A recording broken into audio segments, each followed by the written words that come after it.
Senecas can't handle it.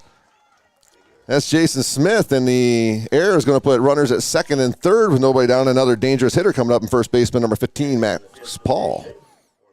So Max Paul coming up now. Can be huge. Oh, absolutely. So an error there puts runners on second and third with two down. These Senecas, they can do a lot of damage with two outs. Well, think about it. You'd rather have Max Paul leading off the second or batting here with two outs and two guys in scoring position. That's a great point. Paul pops that one up. It's going to go back foul. Might be playable, but just out of play. Borg gave it chase, but nothing there. Once again, thanks for tuning in here on the broadcast. We had a little bit of a technical difficulty, but we are live. Once again, we did record audio-wise the beginning of this game, so we'll have the audio posted later at a later date. We'll probably post that later tonight, but we do have the beginning of this game recorded audio-wise. You have problems and you get it back up and going in the top of the first. That's right. Yeah. Hey, I'm not complaining at all. No. Now you can take that deep breath. I know this game. Now you take the deep breath and get into actually enjoying what you came here to do. Now I can call the game. Yeah, I know that game. The 0-2 from Swanigan. That was a waste pitch as he tried to get him to chase there outside. 1-2 the count. Let's take a look at our main feed. Let's see if Greg found a nice spot to set up here. As, we're going to have to deal with some chain link here. Some fencing is going to be an issue here today. Breaking ball. Ball. The best we can. Paul grounds that one to third. Fires over to first for the final out. Error does no harm. Here in the top of the first. So, no runs scored, but two left stranded for the Senecas. We head to the bottom of the first. No score here at Flyer Field. Thanks for tuning in here on Heart of Ohio Sports. Nate Mullins and Russ Snyder on the call. I want to take a moment and thank all of our sponsors for bringing you today's ball game here on the Pulse of the Buckeye State. Thanks to MST Sauce Company, First National Bank of Sycamore, Xcaret Mexican Restaurant, TPC Food Service, Your Legacy Federal Credit Union, Rodgers Flowers, Phillips Electric, Steinmetz Signs and Graphic Inc., Reclaim It, Molyet's Farm Market and Garden Center, and Bookmeyer Printing. All proud sponsors here on Heart of Ohio Sports. Yeah, support those that help to support high school sports in our area. That's absolutely right. Well, we try to cover it all over. Now you got this high school stuff going with your new Heart of Ohio sports thing. I got what I'm doing over at Tiffin University, and there's just a lot going on in a town like Tiffin. We're lucky to have two high schools, two colleges, and then some great high schools in the surrounding areas that we get a chance to cover. We have a great community, sports-minded community at that. I mean, there's a lot of different talent in this area, not just in Tiffin, but in the surrounding areas as well. You talk about Old Fort, you talk about Hopewell, you talk about some of these other schools, Seneca East, Cary, Mohawk. There's a lot of talent in schools this like area. where we're at right here. You know, yeah, absolutely. Clyde High School, yeah. Bellevue. I mean, it's a deep pool of talent in this area, and it's a privilege to be able to cover these athletes. It makes the games more fun. It really does. You know, absolutely. it really does. Absolutely. And big news out of Tiffin University yesterday with Joey Simcoe. I seen that. I was going to ask you about that. What do you think? I mean, that's a big move for him. It's a huge move for him, and it's a good thing for him. I mean, Tiffin University's lost a lot of coaches here on this quickly over the last couple of months. But Joey has done a phenomenal job. He helped start the women's program at Tiffin University, who was the first school in the state of Ohio to offer scholarships for women's wrestling. And the women's wrestling coaches moved on to a bigger school. He'll do great things, and the mark he's left at Tiffin University will be there forever. Oh, for sure. And he has some stories to tell, buddy. I'll tell you that. He's a fun guy to talk to. Here's Cohen Seneball, a freshman shortstop, and I'll tell you what, shortstop, you like good gloves on this game, probably the two best in the SBC River right here playing this afternoon. Absolutely.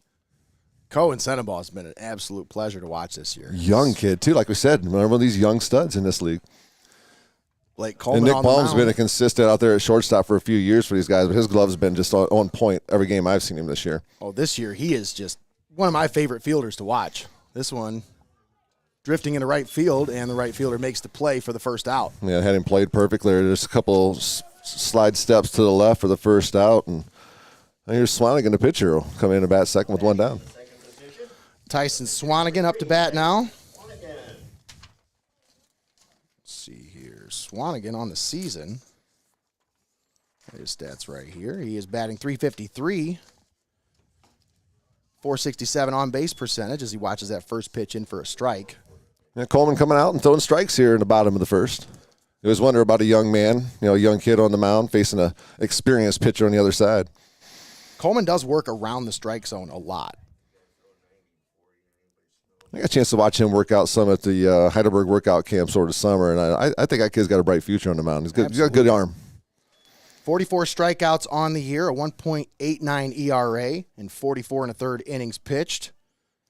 Just 12 earned runs allowed, 18 walks though. So, I mean, he works around the strike zone, but he also, he is known to get up in pitch counts. I've watched a few games where, he tends to get those 3-2 counts, those 3-1 counts. You go deep in the count a lot, then you end up with your guys on your defensive guys stay on their heels instead of their toes. There's not the bad things that can happen from pitching behind the count. Like you said, the pitch count's a big part of it, and there's a ball 4. So a 1-out walk drawn by Swanigan. And that'll bring up Ashton Bohr. Player of the year, SBC River Player of the Year right here. That kid's done a lot of good things on the athletic facilities for Hopewell-Loudon High School in his time there, hasn't he? That's an understatement. Right. I mean, you want to talk about impact in many ways. Yep. This young man has definitely he goes down as one of the all-time greats at Hopewell-Loudon. Certainly, across the board. That one in there for a strike. Bohr, 69 at-bats, had 33 hits. That's good for a .478 batting average on the season. 1.24 OPS. Yeah, it's getting it done. It's getting it done. That's a good pitch right there for a strike. When you get up 0-2 on a hitter like this, it makes things a whole lot easier for the young pitcher. Runner on first. See if they get Swanigan moving here to put a little pressure on Coleman. Because if nothing else, if he gets thrown out, you got Bohr, or you still got Eric Hoover coming up, and Bohr's still at the plate. No, they're not going to send him.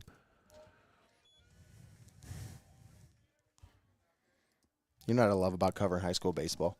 The chirps. The chirping. Oh, yeah. Both of these teams are two of the loudest teams in the SBC. Sure. Mm-hmm.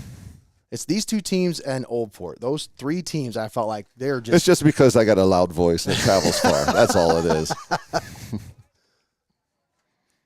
But this is, it's a rowdy bunch. Let's just say that. And they're always right up on the gate, always right up there on the edge of the dugout. Coleman comes set. The 1-2. In there, strike 3. Oh, that was a beautiful pitch. Talk about a bend on that one. That is a great spot to throw that pitch right there. 2 outs now, runner at first. It was a knee buckler right there. Still got some work to do here with Hoover, though. He's a tough hitter, left fielder. Eric Hoover up to bat now for the Chieftains. Throw over to first. Runner dives back in safely. I want to give a shout-out to our pregame show sponsor, even though we weren't able to get to the pregame. One of our title sponsors here on Heart of Ohio Sports, thanks to Your Legacy Federal Credit Union. Chopped to third, and that's going to get through for a base hit. So that'll put runners on first and second here with 2 down. And first baseman Tyler Fidel will come up, number 22. And both teams get runners in scoring position in the first.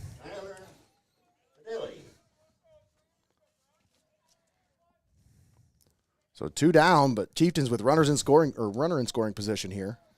And a runner on first base. Tyler Fideli at the bat. Got that breaking ball working. It's snapping. How was that new keyboard? Nice, huh? It is pretty nice. That. I mean, for a last minute emergency pickup work, here, yeah. That one's going to go in the bag. We'll make sure we have that everywhere we go now.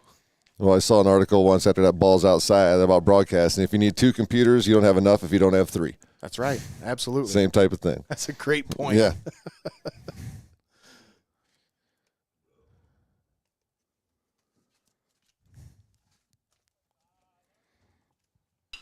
Fideli chops that one to the shortstop. Palm fields and throws it over to second for the final out here in the bottom of the first. Threats, but nothing across. Both teams send 5 to the plate in the first.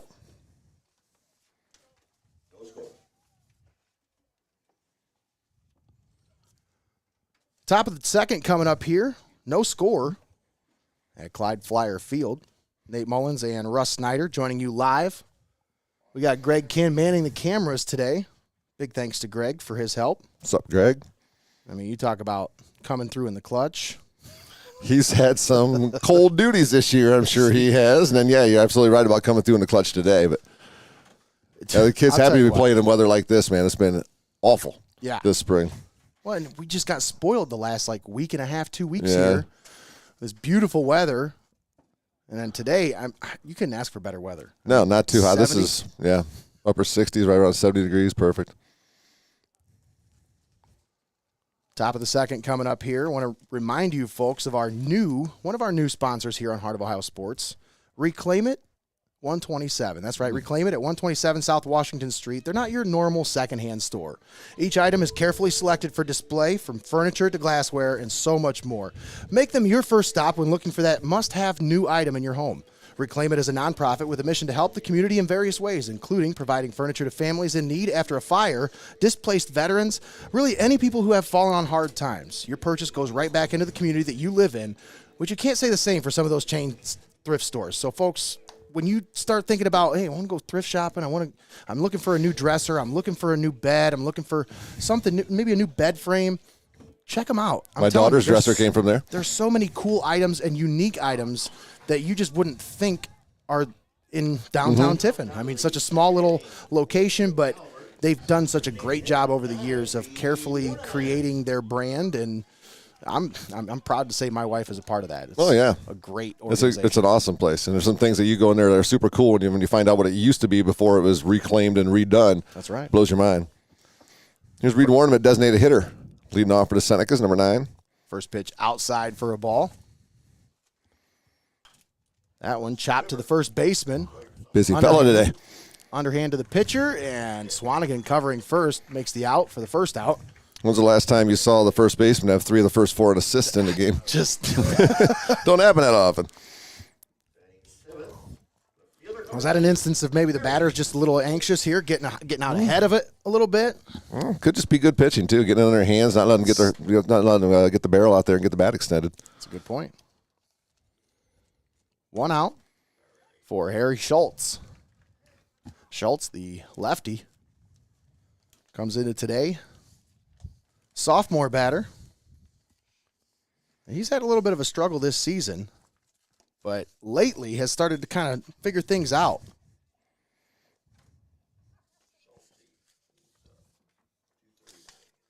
.239 on the season, but he's somewhat improved that over the last few weeks.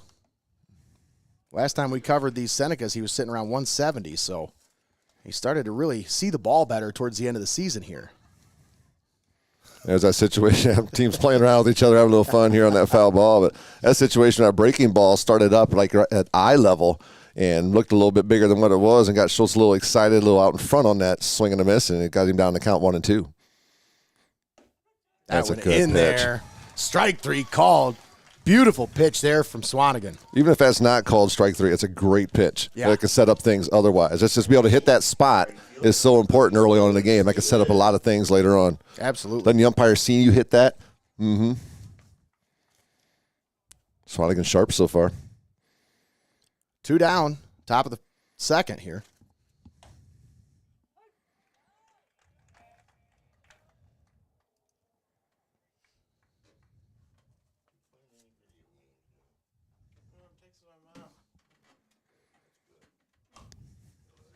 Fouled off to the right. Dylan Stevens, the batter.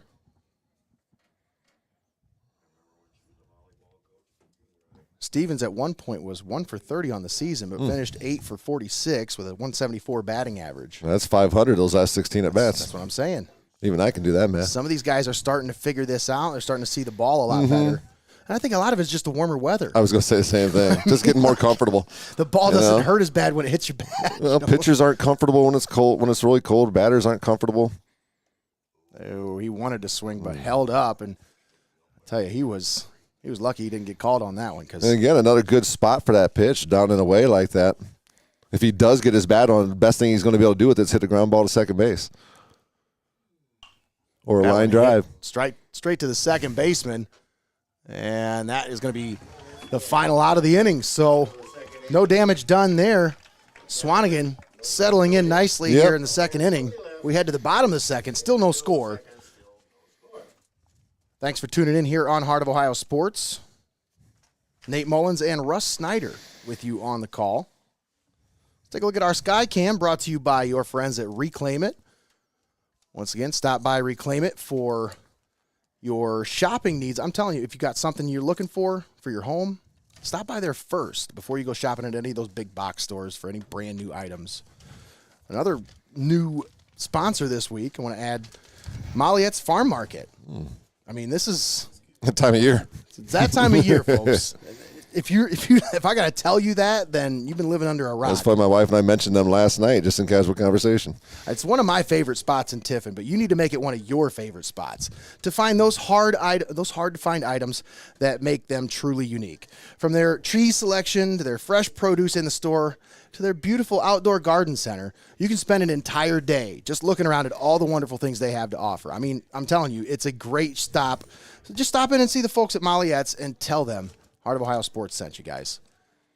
Yeah, absolutely, man. They've been a part of Tiffin, Ohio for a long time. You could literally spend hours in the store and then just walk around with the fresh smells of everything in there too. Yesterday, I was walking around in there and I noticed they have a lot of appetizers, like fried food stuff in there. Like I think it's from Fry Foods, if I'm not mistaken. Okay. But I mean, just a lot of different variety of things that you wouldn't normally find at other places. Right. And it's all locally sourced. And that's fun. Yeah.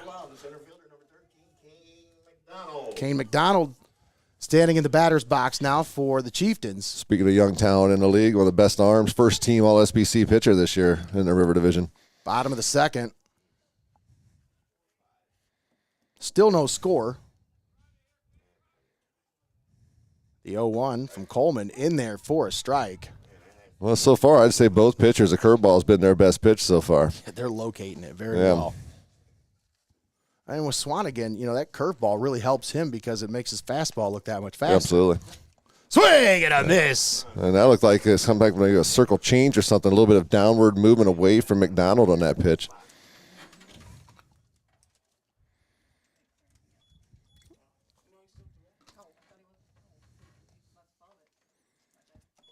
That one outside.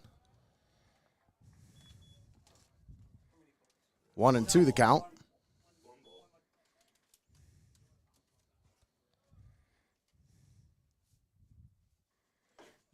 Yeah, you can see that come out of his hand wrong as soon as he let go of it. Yep.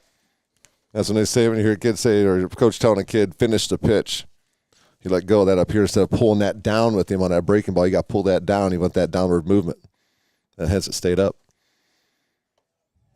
And after getting ahead of the batter 0-2, he's now falling behind. Bring the count to full, 3-2. McDonald showing some good patience now. 3-2. Swung on and popped right on the infield to the third baseman. Johnson squeezes it for the first out of the inning. Yeah, easy little can of corn there in the infield. One down. Here in a second. That'll bring up Joe Calatruglio.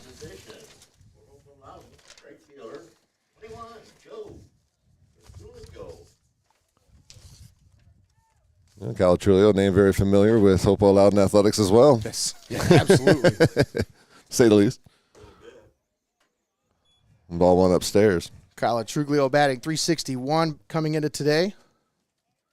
According to my stats anyways. Higgins' stats aren't always up. He does it once a week. Yeah. And that's a lot to keep track of, man. Oh, my gosh. Really Thank goodness they appreciate do what he does. Oh, I look at it every day. I'm serious. I appreciate his efforts because he does a great job. He's choking up about 2 inches on that bat. The 1-1. You got a little piece of that one maybe, but 1-2 the count.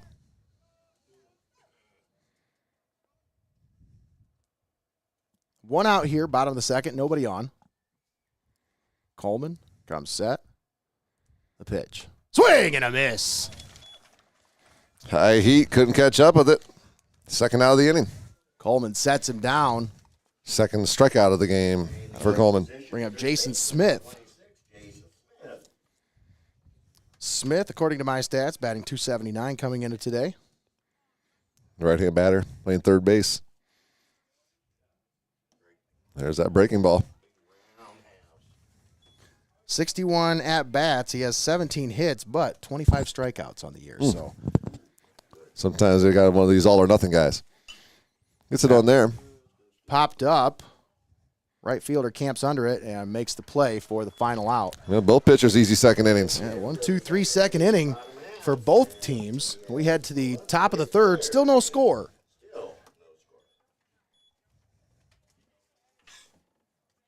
Nate Mullins and Russ Snyder here on the call, live from Clyde Flyer Field.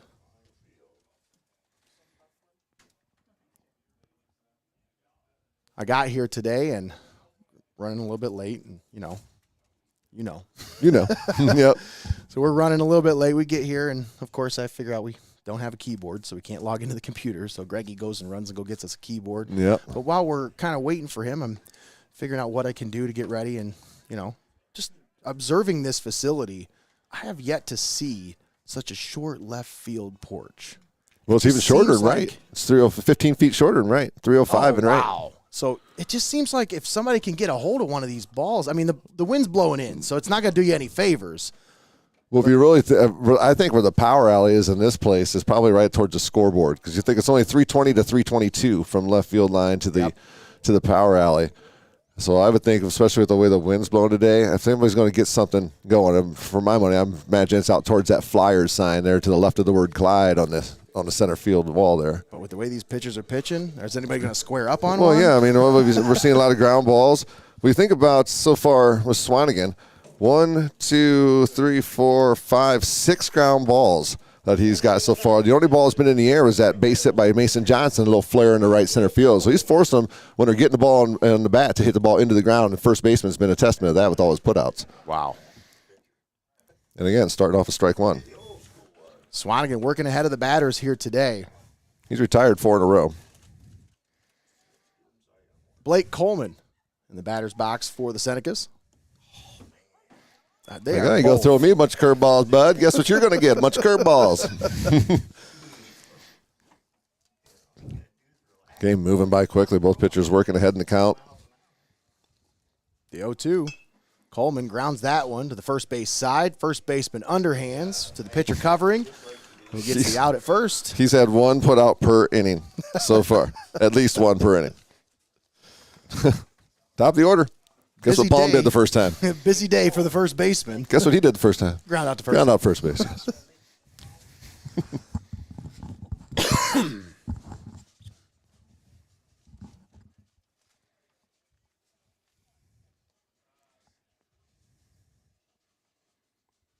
Swanigan rocks and fires. Palm shows bunt. Gets the end of the bat on it, but goes back foul. Smith at third base. Playing about even with the bag, about 3 steps off the cut. He'll take a step or 2 in. A little bit of a different batting order today for Tiffin Calvert, as usually Hunter Yackel batting in that 2-hole. Today they moved him down to the 4-hole. They moved Garrett Spawn up. Mm-hmm. Right side. Palm with a grounder to the second baseman, who gloves and throws it over for the second out of the inning. So 6 in a row set down. He is dealing right now, and he's trusting his defense. That's the big thing. We watched the game earlier this year where he pitched against the Tigers, Seneca East, and he just was mowing him down, striking out batter after batter. Today, it seems like he's not really messing around. He's just pitching to his defense. And you can see nobody's really barreling him up. Everything is, like we said, just been pounded in the ground. Easy ground balls. Nothing's been real difficult on the outs they've been able to put away. But second time around here, usually the third time around is when if they're going to get you. There's another one of those good breaking balls. Swanigan fires that one in there, and Spawn just kind of flailed at it, trying to get a piece of it.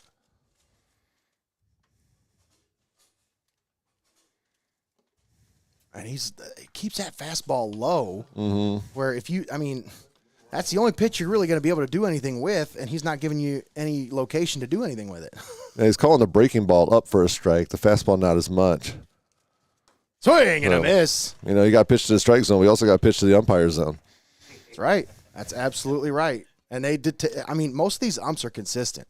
They'll set that zone early, and they'll stay with it. If they didn't have a decent year, they wouldn't be here right now. That's right.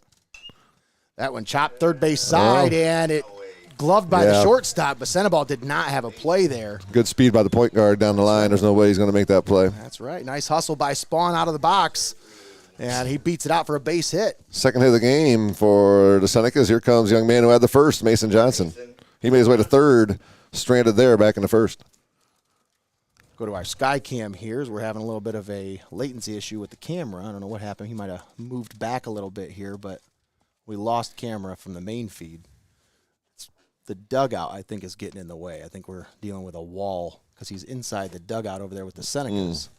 So we'll have our sky cam working. We still got a camera. We're good. Fouled back. It's 0-1. Johnson fouls that one back.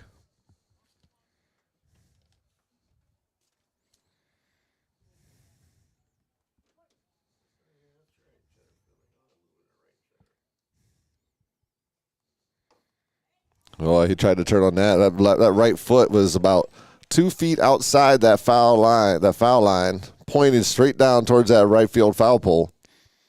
Tried to turn on it, came up empty. He's down 2 strikes in the count.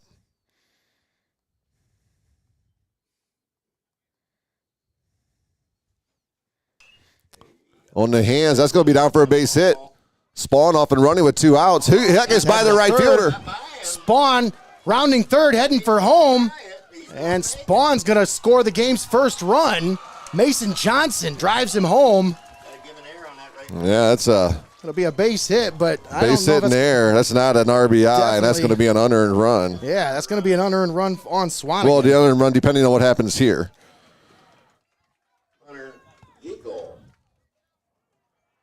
I think if he gets a hit here, I don't know if that run would be unearned, but as of right now, it would be. But no matter what, it's 1-zip Calvert here in the third. And nothing bigger than 2-out RBI hits. Even though it wasn't RBI, it's 2-out hit. Run scored.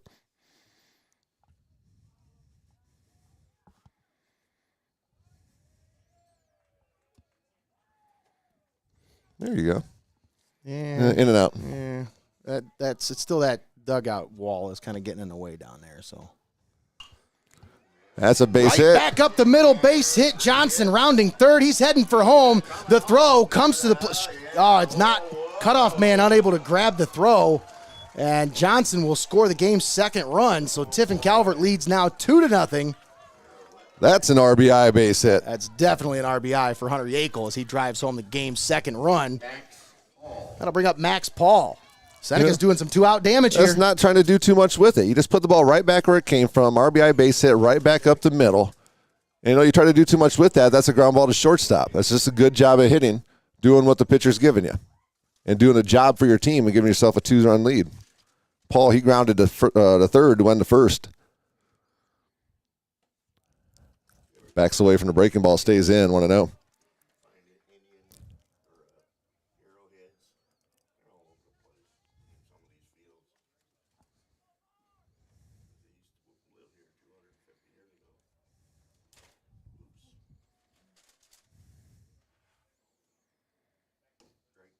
There's a strike on the outside corner. That base hit, McDonald's throw was up the line. I don't know if they even could have got the out at the plate if the first baseman hung on to that throw. Well, Yackel, the big lead over there at first base. That pitch is fouled at the plate. 2-strike count now with 2 down. 0-2 the count.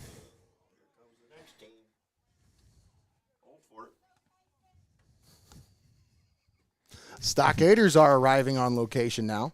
Yeah, my son will be pitching game number 2 for Old Fort. One of the top pitchers in the SBC River this year. Swing and a miss by Paul. Swanigan sets him down, but the Senecas scratch across 2 runs. They do some damage here, and they give Blake Coleman a lead. 3 straight singles with 2 outs, plates 2 runs. That's right. We head to the bottom of the third. Tiffin Calvert leading now 2-0 over Hopewell-Loudon. Nate Mullins and Russ Snyder here on the call. Let's take a moment and thank all of our sponsors for bringing you today's broadcast here on Heart of Ohio Sports. Thanks to MST Sauce Company, First National Bank of Sycamore, Xcaret Mexican Restaurant, TPC Food Service, Your Legacy Federal Credit Union, Rodgers Flowers, Phillips Electric, Steinmetz Signs and Graphic Inc., Reclaim It, Molyet's Farm Market and Garden Center, and Bookmeyer Printing. All proud sponsors right here on Heart of Ohio Sports. Now, it's important right here, Nate. Your team gives you a 2-run lead. If you want to move on to the district final, it's imperative that Coleman goes out there and does not give the lead back.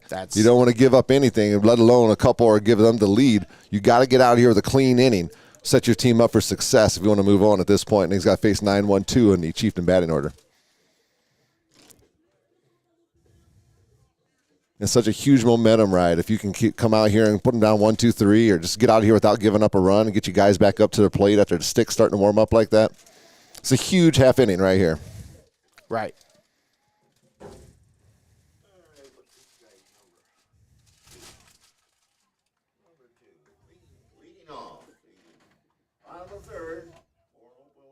Trying to get a hold of Greg because we keep losing the camera. Do you want me to run down there? Hopefully he answers his phone soon enough. We still got a camera, so we're good. We got our sky cam working. It's working pretty good here. Yeah, we need our blimp. You haven't got that sponsorship figured out yet, Nate? Where's the actual sky cam with the ropes and everything? Yeah. Mm-hmm. Right. You get some of that stuff, I will come work for you.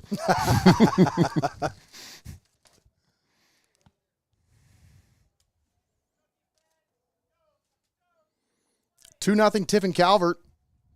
Coleman's pitch grounded third base side. Johnson gloves, throws it over to first, and gets that first out of the inning. Nice play by Mason Johnson. He's looked pretty good at third base this year defensively. Yeah, been a consistent glove. That's big, getting that one out before the top of the order coming up. You want that leadoff batter, center ball to, come up bat with nobody aboard.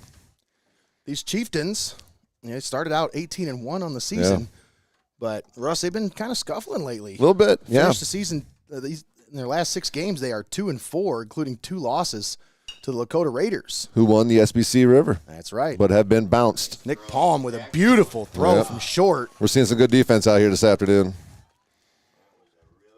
Yeah, if you think about it, there's only 3 SBC River teams left in postseason play. These 2 in Old Fort. That's right. And they're all playing right here in Clyde. Yeah.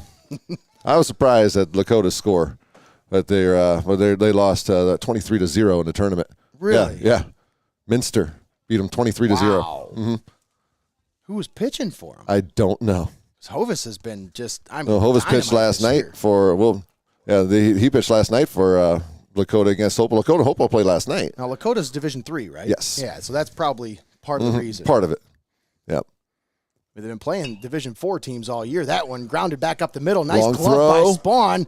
Throw He got over to him. first. He got him at first. What a throw by Spawn. Seneca's came to play today. Got some good defense coming on from both squads this afternoon. 2-0 Tiffin Calvert as we head to the top of the 4th. Nate Mullins and Russ Snyder here on the call. Thanks for tuning in here on Heart of Ohio Sports. Back-to-back 1-2-3 innings from the young pitcher Blake Coleman. 7 in a row he's set down. He's settling in pretty nice. Yeah. Folks, I want to remind you of one of our sponsors here on Heart of Ohio Sports, Your Legacy Federal Credit Union. They've been a part of this community for 70 years. They're a member-driven financial cooperative, and they're delighted to provide a personal touch to an often impersonal industry with a focus on respect and member satisfaction while caring for your financial needs. Stop at Your Legacy, located at 25 Schaefer Park Drive in Tiffin. Your community, your legacy. Federally insured NCUA. Let's see if Calvert keep those bats going here. And again, like we said, it was imperative for Coleman to set Hopewell down, which he did a fantastic job of. Now here, if you're the Hopewell-Loudon pitcher, Swanigan, you got to set him down. You can't afford to give down more than 2 runs right now. We're almost halfway, after this half inning, we're halfway through this ball game. Yeah. Yeah, you really, you can't afford any more runs at this point. No. These Senecas have seen Swanigan now. This is the second time they've got a chance to see him. Earlier in the season, they did touch him up for 3 runs, but it took 6 innings for them to really get around to get in contact on him. And then Ashton Bohr came in to close it out for the Chieftains. Was that the game at Hopewell? That was at Hopewell. Yeah, that was a close game. That one. It was. But, this is a Chieftains team that they've had a lot of firepower all year. They have. And they just started from the get-go. I think they opened up their season against a team that we'll see in Game 2, Norwalk St. Paul, with a 14-2 win to start the season against a team who comes in as the number 2 seed. Yeah.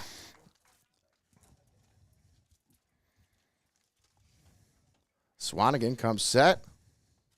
pitch, and he hits the batter. Yeah, Warniment grounded out to first his first time. Now he's aboard with a hit by pitch. So Reed Warniment draws a free base. So the it's hard so way. Funny the kids that yell, wear it from the dugout. So easy to say when you're not standing up there. That's right. Wear it. What? Yeah, they don't want to see you grimace. They don't want to see you. We're going to do a pinch runner here. Sitting back. Well, Coach Coleman's up here talking to the on-plate umpire. Well, at first I thought he was going to bring Jameson Godfrey out. Now instead, Caden Otterbacher. Well, that's the DH, so there must just be – we'll see if he'll probably re-enter as a DH, but he's DHing for Caden Otterbacher, the center fielder. Correct. And Otterbacher usually doesn't bat much. He's only had a few at-bats on the season, but I saw that young man at a 12-year-old game over at Old Fort against Old Fort. It was one of the best 11, 12-year-old county games I ever saw.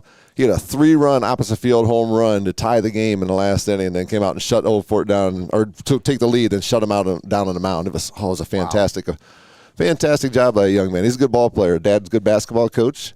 Yeah. He's a good basketball player, too. There'll be a big part of it the Senecas will be doing in basketball moving forward for sure. And his family's big fans on Heart of Ohio Sports. Awesome. One of our top fans, always commenting on our videos. Oh, yeah. No, he's a good guy. Does a really good job. You can't complain with the run they had this year in basketball. My goodness. What a ride for those parents and those kids. Almost had him leaning. And for you. Yeah. Otterbacher back safely, but close play at first on the throwback. Harry Schultz standing in the batter's box. He struck out looking his first time. Foul tip at the plate.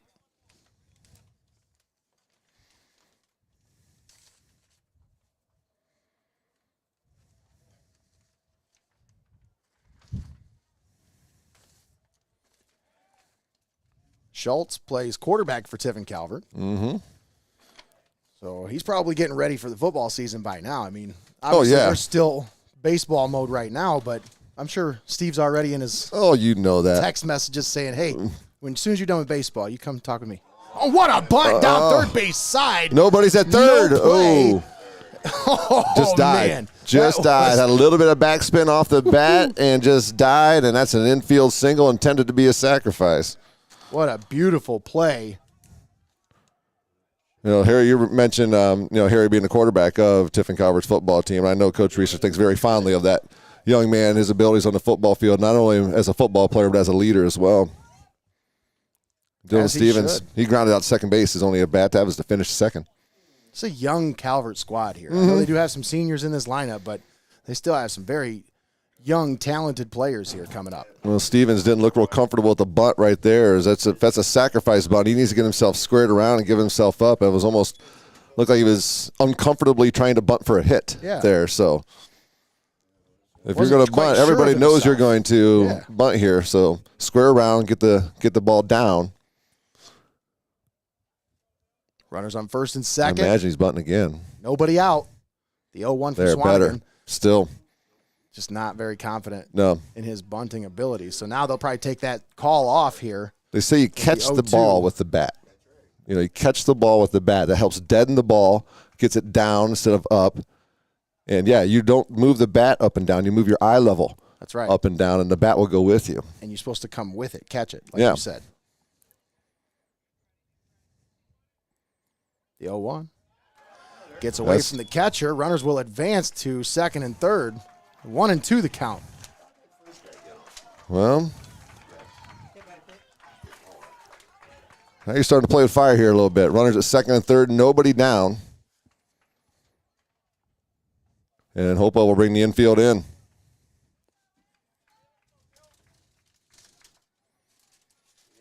And you can't spike a breaking ball here either. You got to be able to have something your catcher can keep in front of him. He counts on his catcher. Bohr, one of the better ones in the league, that's for sure. Stevens with a good eye there. Evens the count now at 2 and 2. Mm-hmm. You feel the intensity, level building a little bit here. Yes. Getting later in the ball game. The 2-2. Swing and a miss. That's a big strikeout there from Swanigan. To be honest, I would have thrown the same exact pitch at that point. Perfect spot, perfect pitch. Well, you got a little experience in that. Yeah, there's nothing better in sports to me than standing on the mound and throwing fastballs by people.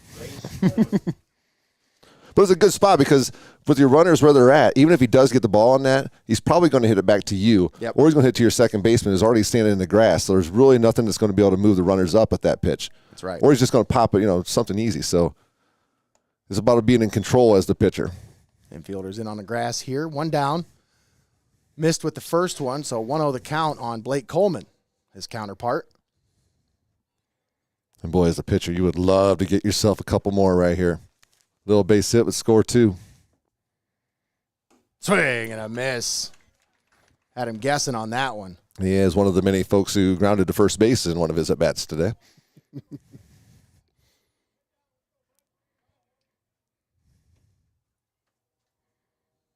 Yeah, winner plays Friday, right? That's right. Yeah. Right here. Oh, the suicide. What a beautiful bunt by Coleman. Lays it down. He doesn't end up beating out the throw, but he does his job.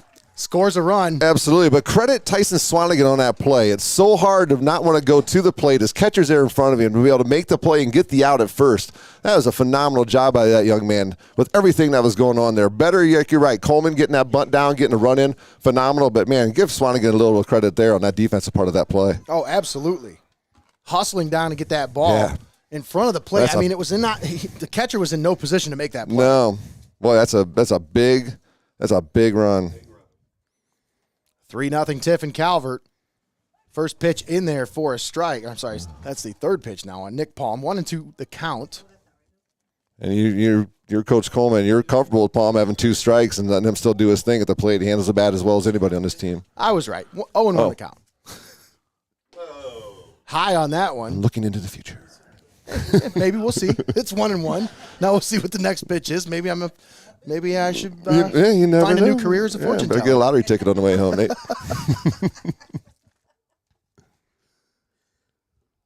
Nope. No lottery tickets for me today. Hey, you just saved $2. 2-1 the count to Nick Palm.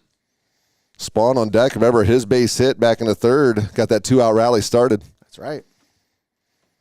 2 down to 2-1. In there for a strike. He's been consistent with that call. Mm-hmm. Yeah, he's not giving the fastball up, but he's giving that. Palm 0 for 2, a couple ground outs. Table setter for this lineup. That's a good pitch there. Hear that thing off his hands? Yeah. I bet his hands are kind of Well, the new bats is not as bad. There's not as much power in them. I mean, I would hate. The bats we got to use when I was growing up, man, those bats. Yeah, you don't want kids using them nowadays. But, yeah, there's not as much pop in these bats, but it does deaden a little bit on your hands, but you still got to feel that. Waste pitch there as he gets that one up and out of the strike zone. 3-2 the count, 2 down, runner at third. Here in the top of the fourth. I'm going fastball away if I'm pitching here. He goes on the hands, and another one to first base. First base side, so his second ground out to first. Credit that young man for doing the job all day long. Nice job by the first baseman to take care of the final out. So 3-0 Tiffin Calvert is your score as we head to the bottom of the fourth. Blake Coleman with a big RBI there in the fourth. Absolutely. Huge for the Senecas as he gives himself a little bit more breathing room here. The insurance run there, if you will. Yeah. 3-0 as we head to the bottom of the fourth. Want to take a moment here and thank our sponsors once again for bringing you today's broadcast on Heart of Ohio Sports. Thanks to our pregame show sponsor, Your Legacy Federal Credit Union.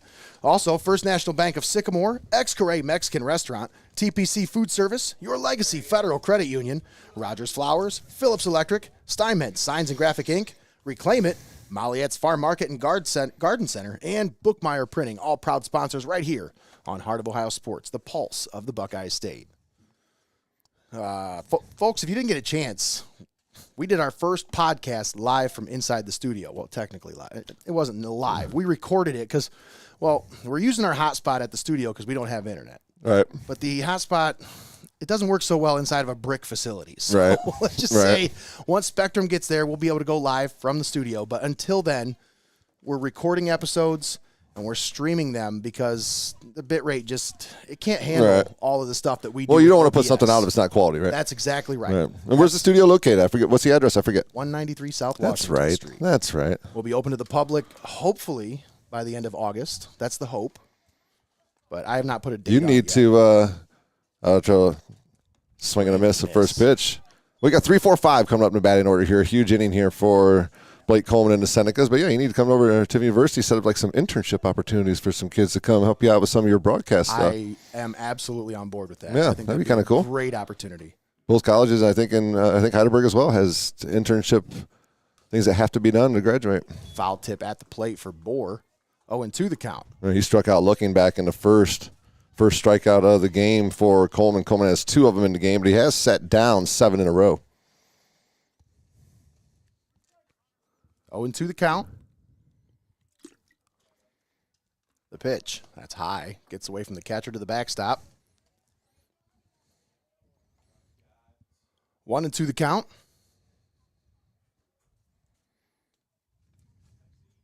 Bottom of the 4th. 3-0 Tiffin Calvert. Nate Mullins, Russ Snyder on the call. Thanks to Greg Kinn down from manning the cameras down the first base side. Bohr fouls that one. Just keep me alive there. Not sure if you're going to call that a strike. I'm just going to spoil it. No, he's going to be protecting here, but Bohr's kind of hitter. If he gets one, he can drive. He's going to try to drive it. Oh, for sure.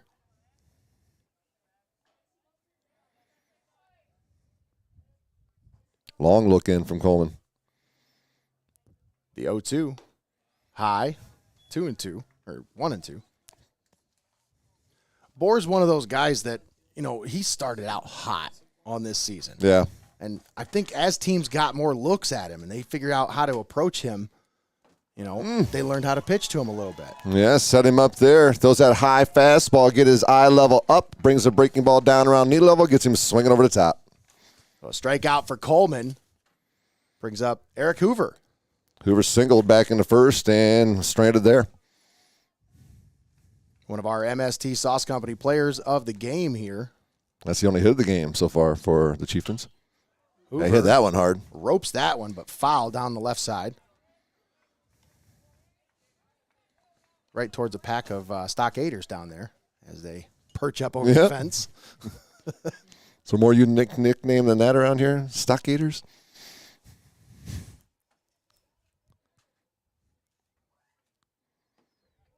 Oh, what a pitch by Coleman.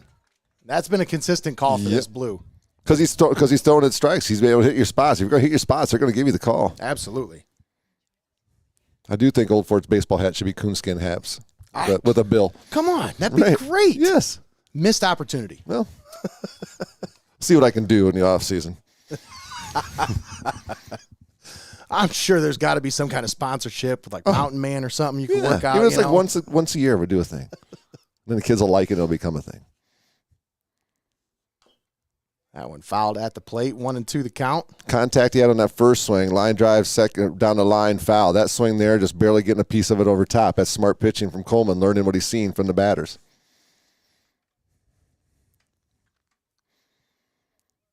Nice hole right up the middle there for Hoover. Gap in right center field, too. On the hands. Pulls that one foul. Well, the way they're defending him, you would think that everything, they're going to go inside. Right field line, he's basically about where the second baseman would normally play back. So there's a huge gap in right field, gap in right center. And now they're going to go away. Swing and a miss. Gets away from the catcher. Hoover was sleeping there because I'd tell you, Russ, if he would have been aware. 2 steps. He probably would have been down at the bag. 2 steps. Yep, 2 steps. You got to beat by. Ball gets away from the catcher on the strikeout, but Yackel able to get it and throw him out at first. Back-to-back strikeouts now from Coleman. And that's 9 in a row. So he's went through the lineup, setting them down in order. Had to bring up Tyler Fideli. It started with him and his ground out to shortstop to finish the first. And that is just foul. Just foul down the left side. Fideli, a 400 hitter on the season. And don't forget, Calvert's got 2-3-4 coming up in their batting order as well. That's right. 27 RBIs, 26 runs scored on the season. This is an integral part of their lineup right here. And they're looking to him right now to get something going here with 2 outs. Hey, Calvert got a rally going with 2 outs. There's no reason you can't. 0-1 to count here. Just takes base runners. That's right. Get your batting order moving. Get your batting order going. That one high. I think that's the first up breaking ball that he hasn't given for a strike here this afternoon. Yakel did say it was up, though.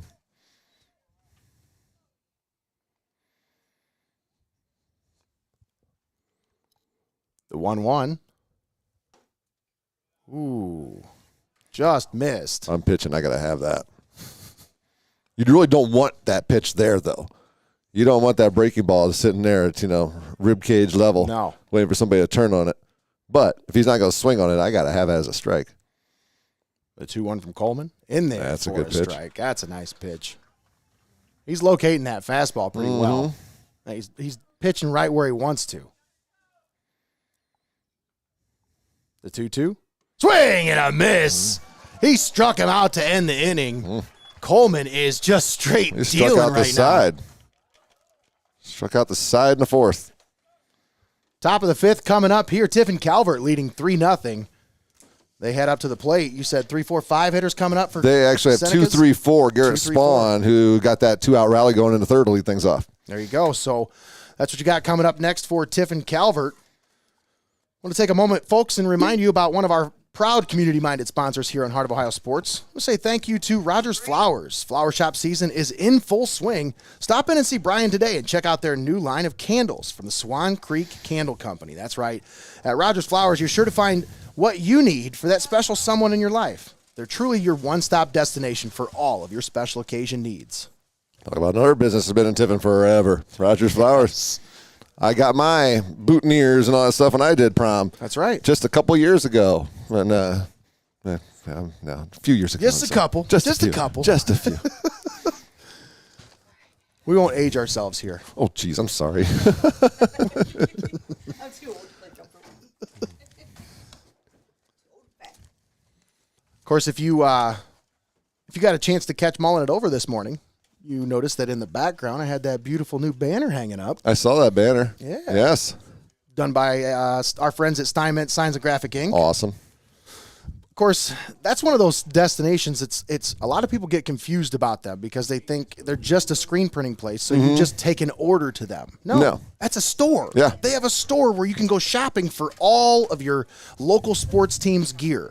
Columbian, Calvert, Old Fort, Hopewell. She's got it all in the store already made. You It's don't not just have to do clothing. anything. It's not just clothing. Yeah. There's other things, too, like the travel coffee mugs, keychains, anything and everything you can think of with your favorite school's logo on it can be had right there. I mean, I picked up a pop socket with a Tiffin Columbian logo on it for Isaac. There you go. Just literally anything you can think of. She's probably got it there at Steinmetz Signs and Graphic Inc. New pitcher. Ashton Bohr coming Yep. into the game for Hopewell-Loudon here in the top of the 5th. Well, so Swanigan will close the book on him after 4 complete. I'll figure up some numbers on him and let you know in a moment. 3 runs allowed. Bohr with the 0-1. That one skips in there.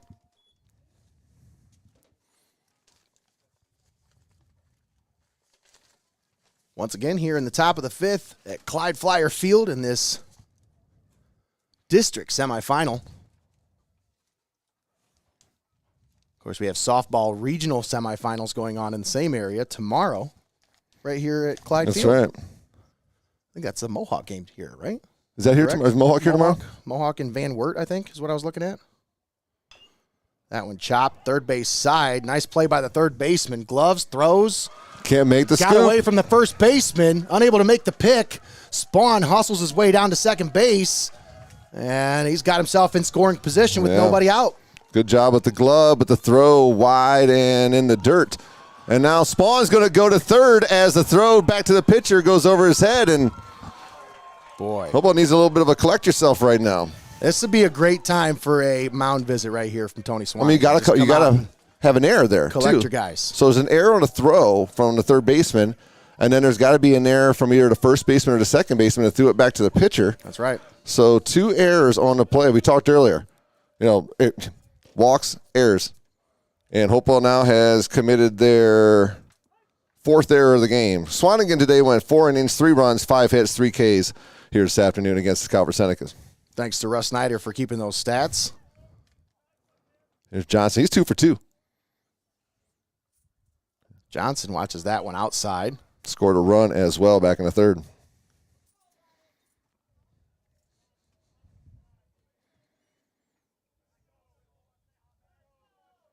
Baseball's a new venture for us, so you're the first guy I've worked with that's keeping stats. Oh, That's nice. It's very nice. Yeah, he did not walk anybody. Had 1 hit batter. He was working around the strike zone a lot. It's not like he was, playing around with his, with the hitters, but they were just squaring up on him. Well, and defense let him down a couple times as well. That's true. Yep. Outside with that one.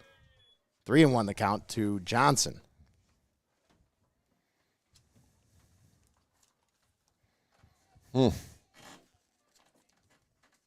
Going from the windup here with the runner at third, and Calvert's already suicide squeezed 1 in earlier, but doesn't think that's going to happen with the power hitters up.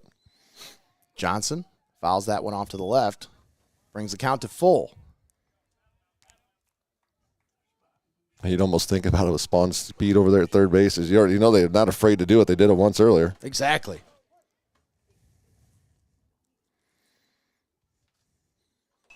Swung on and fouled off to the left side, so he's just a little bit behind these pitches. A couple of them he's fouled off to the left here. So Bohr and Swanigan just swap spots. Swanigan now behind the plate. That's what happened the last time when Swanigan pitched. They just basically swapped positions. Yeah, I never caught. I hated it. Ball 4. I always thought it'd be weird either go from catcher to pitcher or from pitcher to catcher. Both of those seem a little... Yeah. Because the exertion you got to put out in both of those positions. Oh, for sure. Yeah, here comes Coach Coleman. So a walk drawn there by Johnson puts runners at first and third with nobody out. Number 1 on the run. That'll bring in Jamison Godfrey as the pinch runner. One of my coworkers at MST. Nice. It's busy happenings down around that place last couple of days. I'm telling you. It was fun going in there yesterday, watching the America's Best Restaurants. That's what I'm talking about. Setting up inside. Here's Yakel. He's been on base twice. He's 1 for 2, reached on an error, and had an RBI single in the third. If I'm Godfrey, I put the pressure on here. Swing and a miss from Yakel. Oh, there's going to be a play here. Runners are going to go. Play at the plate, and he's out. You got him. Nice play by Swanigan and Bohr. Nice job covering from the mound, coming out, hustling down to cover that plate and make the play at the plate. It didn't get that far away as Spawn might have thought it had. Swanigan able to get there, and you can see once he got to it, as long as the pitch and catch was made, the play was going to be made for the out. Yes. So runner at second. Well, that changes things. It does. 1 out. Especially if you can get Yakel here, and all of a sudden you got a little bit of that momentum back on your side if you can get out of this inning with nothing. Boy, that one drops right in there for a strike. 0-2 the count on Hunter Yakel. And Johnson the pinch runner did advance to second base on that pass ball as well.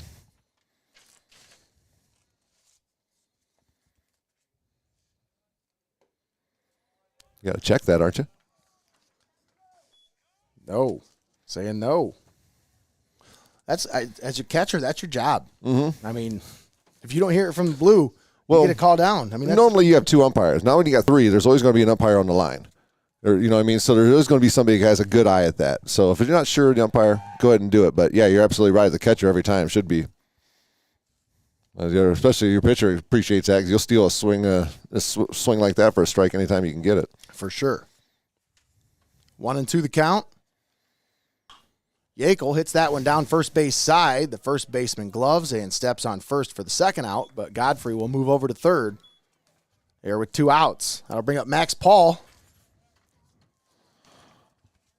Of course, Paul last time had an RBI, didn't he? That's the 8th out he's been involved. No, Paul struck out his last time. That's right. No, that's his 8th out he's been a part of here so far this afternoon out of 14. He's a busy guy down there. Right. No, Paul grounded to third, and he struck out to end the third, his last plate appearance. So Max Paul 0 for 2 on the day. 0-1 the count now. 2 down. Runner at third.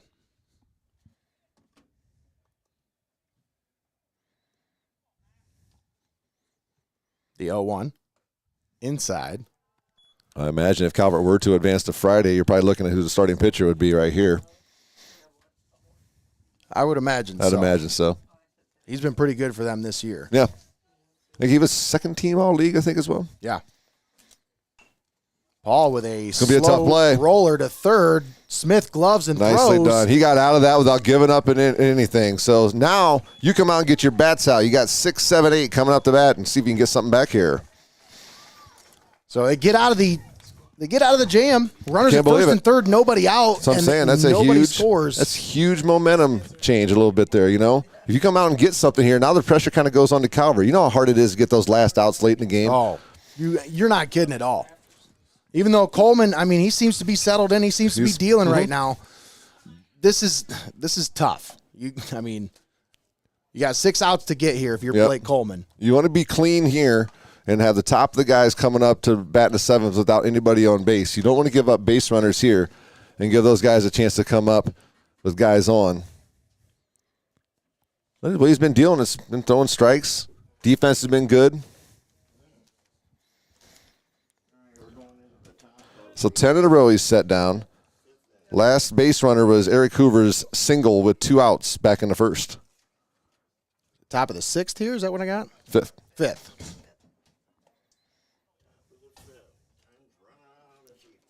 Bottom of the 5th. Bottom of the 5th. That's where we're at. Bottom of the 5th. It became McDonald up to bat first for the Chieftains here. He popped up to third base to lead off the second.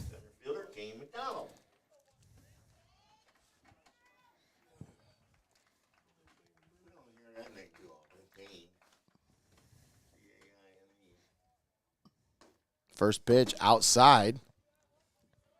Doesn't appear to be losing any velocity yet. I don't know his total pitch count, but it's got to be relatively low. Usually if I look behind home plate, there's somebody right about now with a speed gun out here measuring. Because Coach Coleman has somebody come out and just kind of keep track of the speed and you can make tell. sure he's not losing any velocity. 53 so far. Thank you very much. That's courtesy, I believe it's Dub, as I stand behind Dub's chair. Thank you, Dub. Deb Davenport Field, as I heard earlier. Oh, all right. I'm learning something every minute. I think it was a joke. Oh, yeah. I'm having fun. Well, he was pulling off of that pitch. He was chest facing the pitcher as he was foiling at that outside pitch. That's not the swing you want there. He's a better hitter than that. See? Swung on, much better into right field for a base hit. How different was that swing compared to the pitch before? Yeah. You know? Now you got your leadoff batter aboard. Nobody out here in the bottom of the 5th. Runner at first for Joe Calatrulio. Strikeout victim in the second. And it is only 3-0. Feels like Calvert's really in command of this game. All you need is one more base runner on and a tying run comes to the plate. And every batter, you're turning this lineup over, getting that top coming up.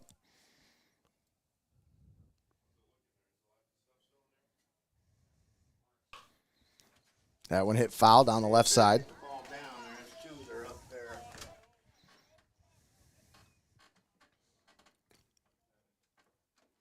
Bottom of the 5th here in the first game of our doubleheader. As we'll be staying set up and bringing you the second game here from Clyde Field. The Old Fort Stockaders take on the St. Paul Flyers. Good pitch there. Busting him in with the fastball to get on his hands and foul it away, then go away, and he couldn't reach out to it. Big lead for McDonald over there as well. 0-2 the count. McDonald looks to be He had off. him leaning. Oh, a good throw had him. He had him leaning. He did.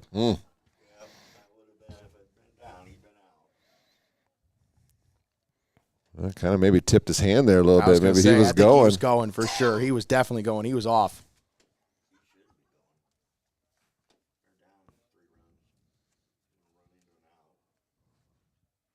The 0-2.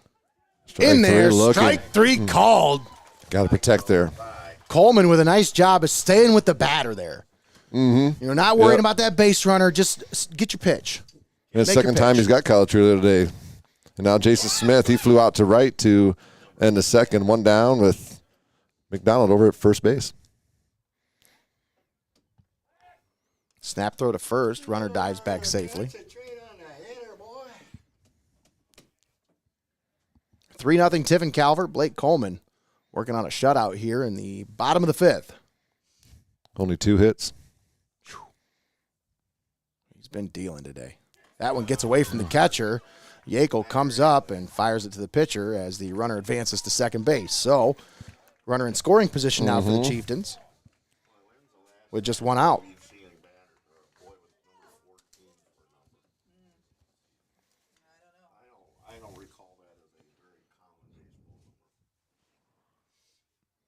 Coleman comes set, the 1-0. Outside, 2-0 the count to Jason Smith. I'm breaking behind in the count here. Maybe starting to labor a little bit, but like we said, like Deb told us, his pitch count is relatively low. I think Havis for Lakota yesterday night pitched a complete game against Hopewell on like 82 pitches or something like that. Wow. We watched him against Calvert strike out 15 batters at Lakota Raider Field. That one in there for a strike. Smith had the red light all the way there. He just throw me a strike. The 3-1 from Coleman. Chopped foul down the third base side. So Coleman battles back to even the count and bring the count to full. 3-2 the count. Trying to figure out what I think he's going to throw here. Maybe he's going to go breaking ball.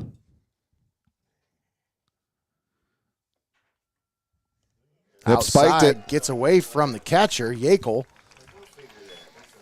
Runner scampers down to third, so now runners at first and third with the walk. You're 1 batter away from the top of the order coming up. That'll bring up Devin Falter. We're going to have a runner here for the Chieftains, number 1. Number 1 is Braden Brickman, pinch runner coming in for Hopewell-Loudon. And Coach Coleman will go out and talk to the young pitcher. That's a good idea. Of course, our calls to the bullpen brought to you by your friends at Rodgers Flowers. Stop down and see your friends at Rodgers Flowers today. Of course, this is not Joey Krajewski. That's not me. It's all good, though. But, hey, we're here, and let's talk about this mound visit here. Of course, all these mound visits brought to you by Rodgers Flowers, but what do you say to your pitcher in this situation? It's about making sure he stays calm. First time, he's pitching in trouble here, first and third with 1 out in the 5th, and he knows that he's got the top of the order standing on deck. So he's telling him, stay calm, do what you do, go through your motions, don't change anything, just throw strikes. Your defense has been behind you all day long. Who cares if this 1 run scores? Go get us a double play right now. That's right. If you have double play, the run doesn't score. So, snap throw to first, runner back safely. Coach Coleman's got a pretty good understanding of this young man, too. Oh, absolutely. So I would think so. So, yeah. So, he probably saw maybe he's starting to get a little, blood pressure's getting up a little bit as the runners are getting on base. Just go out and talk to the young man. Calm him down. That one outside. 1-0 the count. But you still got to finish your pitches. You can tell he is starting to labor a little bit. And just a little bit.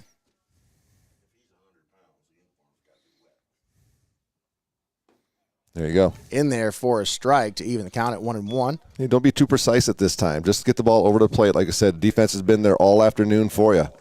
Don't change it. Let them make plays for you.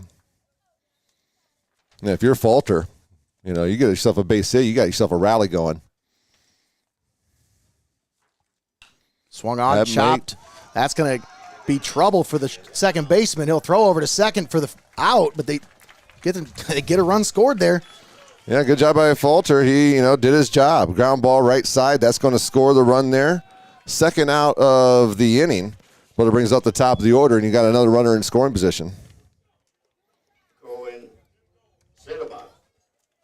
So Cohen Senebal up to bat now.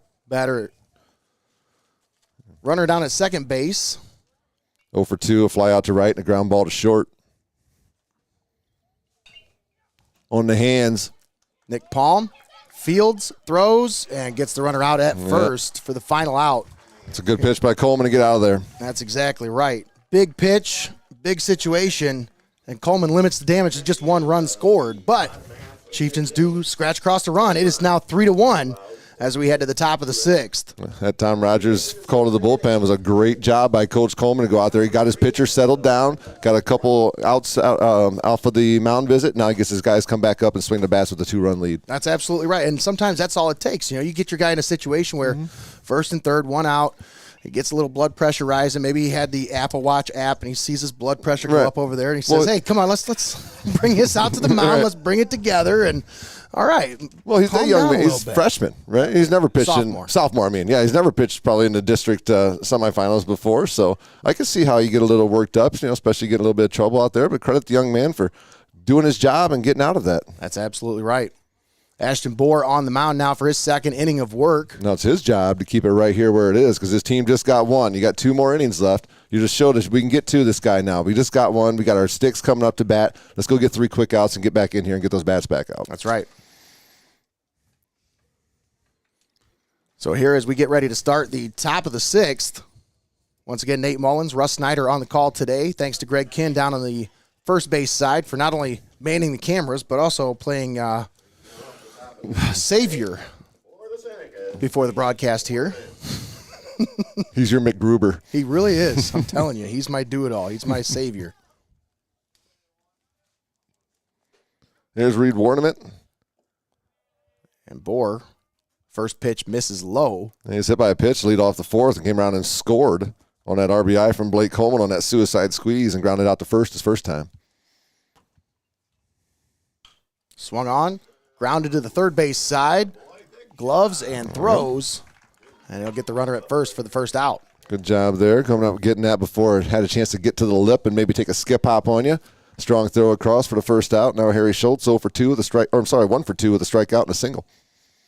Harry Schultz. Nice job over there by Smith, charging that one, not letting it eat him up, because I see that happen all the time. No man's territory. It could have been trouble. You got to be aggressive in your field and ground ball, especially on a slowly hit ball. If you wait on it, it's going to eat you up all the time. And you see it at the big league level. They'll go get the ball. They don't wait on the ball to come get them.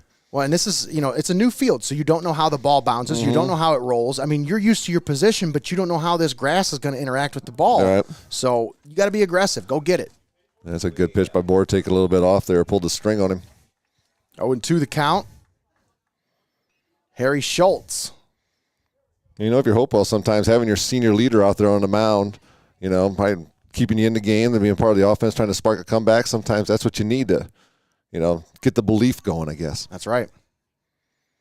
They had to limit the run, the damage at that point. They'd given up 3 runs after 4.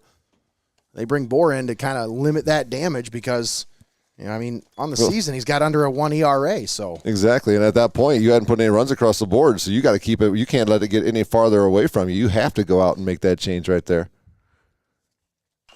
Swung on, chopped at the plate, back to the pitcher. Bohr fields and guns him out at first. That's a second out here in the top of the 6th. A couple soft ground balls here in the 6th for the first 2 outs. Got to bring up Dylan Stevens. Struck out his last time, grounded to second base, back in the 2nd.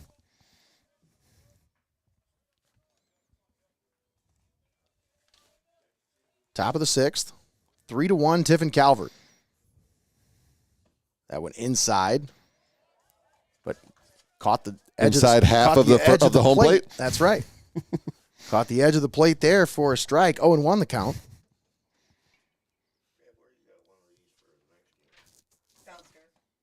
That one in there. Strike 2 called. Stevens, got to take the bat off your shoulder here. All right. I think those are situations where he just couldn't really do anything with it. Wasn't his pitch. That one hit slowly to the first base side, and Bohr look at that. Will head over and cover first for a 1-2-3-6. So he did his job, Russ. That's exactly what you said he had to do. Absolutely did his job. And now they got 2, 3, 4 in the batting order coming up. So this is kind of feels like the now or never inning right here. That's exactly right. Bottom of the 6th coming up here. Tiffin Calvert still leading 3-1. The Chieftains. Yeah. That's awesome. Unreal. Yeah. First base for Hopewell has been as busy as I've seen anybody all season long this afternoon. As we say, he's been a part of a putout in every single inning. And that's not just fielding throws across the diamond. That's putting his He's taking the bag himself. He's underhanded him to the pitcher. He's doing a good job over there. But Calvert's defense has been splendid this afternoon. Oh, absolutely. You know, that's Coleman's been throwing strikes. They've been not really hitting him real awful hard. And the defense has been there making the plays all afternoon long, and that's all you can really ask for. Your pitcher to throw strikes, not walk people. He have 2 free passes so far, 2 walks so far in the game, and 2 hits through 5 innings. You would take that with 1 run against this Hopewell-Loudon team from any pitcher in the SBC. Oh, really? I would think. That was those are good numbers, man. Yeah. You're talking about a district semifinal against one of the most potent offensive teams that is in the SBC River this year. And you've gone 5 as a young man, as we said, with 1 run, 2 hits, 2 walks, Those are good. I mean, 4 you can't strikeouts. ask for much more out of your starting pitcher. All your starting pitcher can do is keep you in the game, and he's done that plus. So after getting out of the jam in the last inning, limiting the damage to just 1 run, they put him back out here for the 6th. A lot of trust. A lot of trust in that arm right there. We'll see if there's a quick hook or anything. If he gets into trouble. But Swanigan, he is one of the few people who reached on a walk, and he also grounded to second base.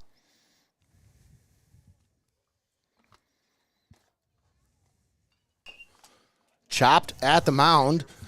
Coleman fires it over to first for the first out of the inning. Well, you'll take that all day long. Not getting real good contact on Coleman's pitches.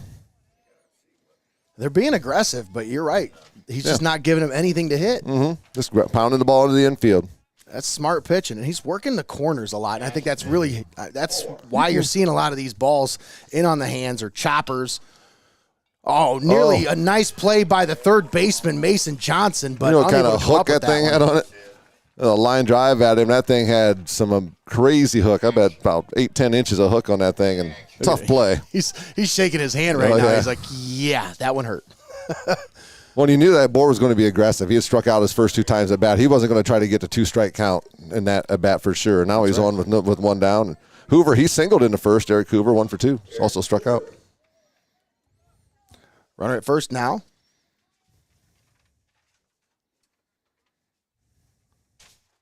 Blake Coleman comes set. The pitch. There's back a base up the hit. middle, right in between the second and first baseman.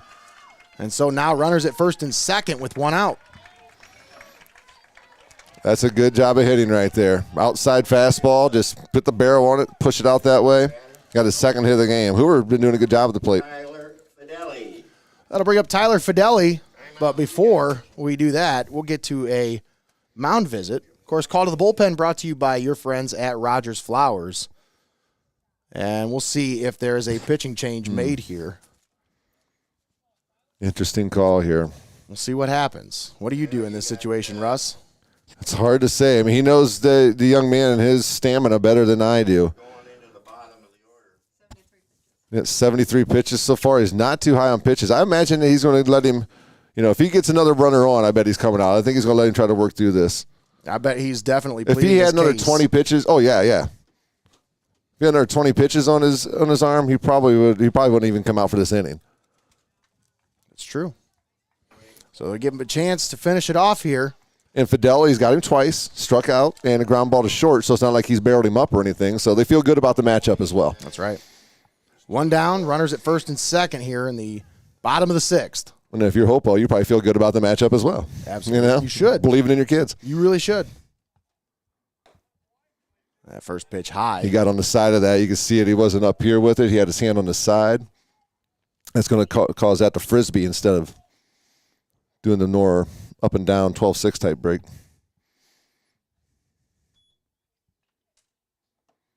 That was better. In there for a strike. Boy, one of the best 12-6 curves I've seen this year, those come from Tyson Swanigan on the other side of the mound. Him and Carson Molyet. Oh, my God. Yeah, Molyet's got more than just the curveball. He's got a bunch of pitches. I know, but his curve is filthy. Yeah, he's a good ball player. Not just a pitcher, good all-around ball player. Oh, absolutely. Yeah. He's gonna make Matt Palm's job a little easier over there in Finley. Going over to pitch at Finley. For sure.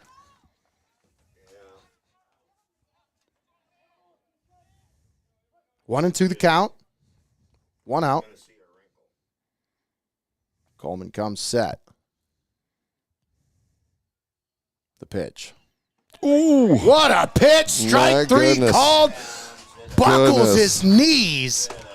What? Just froze him up on that one. Goodness. Now you got McDonald here with 2 outs and 2 aboard. Man. The way they're dropping those curves in, I mean, they start out so high. Mm-hmm. The batter's sitting there looking at it like there's no way that's a strike, and it just drops right in there. And there's one in on the feet of the left-hander, which the only thing McDonald could do there was pound it off his ankles. Ouch. Yeah, you're gonna need a couple seconds to walk that. Blue, look at Blue. That's a nice job by Blue right there. Yeah, you have to do that. That's experience right there. Coming out, handing the ball to the pitcher. He knows that batter's gonna need a couple seconds to kind of work through that. Blue takes one off the mask or something on the foul tip, the third base coach will call his batter down there to chat with him for a little bit. Or the catcher walks the ball out to the pitcher. Yep. Mm-hmm.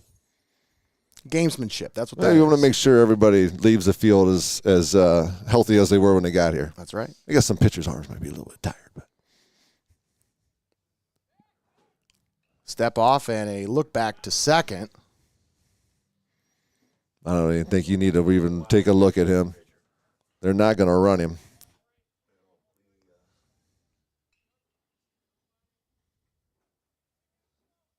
The 0-1.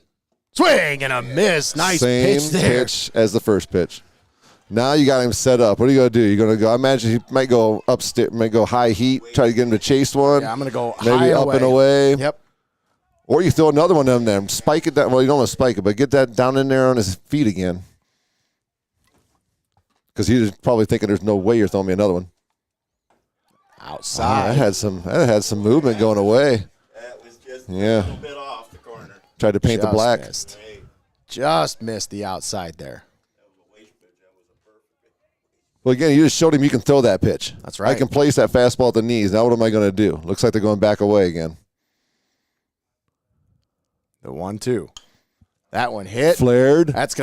That's trouble. It'll drop for a base hit. Fielders collide with each other. Is he okay? Otterbacher took an awkward fall. 1 run will score. Well, what happened, that ball hit the turf. It was off the end of the bat from a left-hander and had a side spin where the ball bounced directly to the left. Left fielder tried to stop and go. Then the feet got tangled up between the Seneca outfielders. But we got ourselves a 1-run game now. That's right. 3-2 your score. Tiffin Calvert now leading. Runner still at first and second. Well, number 23 is going to pinch hit here for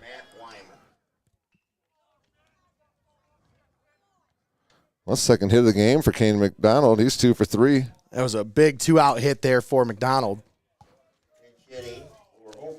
Now it's imperative you want to get the out here and have 8-9 leading off. There go change the pitcher. They're going to Palm. So we have a pitching change, a call to the bullpen. Of course, call to the bullpen brought to you by your friends at Rodgers Flowers. Now this time they will actually make the pitching change. Now you're Blake Coleman. You're disappointed, but you did your job. That's you right. went out there and threw 5 2/3. He's still responsible for the runners on the base. 81 pitches this afternoon. Just enough to make him have to rest an extra day before he can throw again. You get up over 80. Just one. Yep. Just one extra. Yep. Well, you're bringing an experienced guy, your senior. Nick Palm, one of the guys that you rely on. 2.22 ERA. Yeah, 2.22 on the ERA. Right-hander. 3-2 on the record. Yeah, 3-2. I know one of those losses was against Old Fort in extra inning. That was that game at Calvert where you were at. Yes, sir. That extra inning game. We were there. My son went 8. Grade your son. Junior. Play other sports? Basketball. One of the best football players Old Fort's ever had. We don't have football. Of course, Palm on the season, 30 innings pitched, 37 strikeouts. You have 7-man football? Nothing. Nothing. How do you tough them up? Well, a soccer coach wouldn't like that very much. Well, our soccer team's co-ed as well. Okay, I got him introduced, so shouldn't complain. So pinch hitting for Hopewell-Loudon, Matt Wyman stands in the batter's box. That one fouled straight back and out of play. Coming in ready to swing off the bench as Palm throws the fastball over the plate, and Wyman trying to jump on it. Boy, that center fielder's short. He's shallow. Mm-hmm. Right fielder in as well.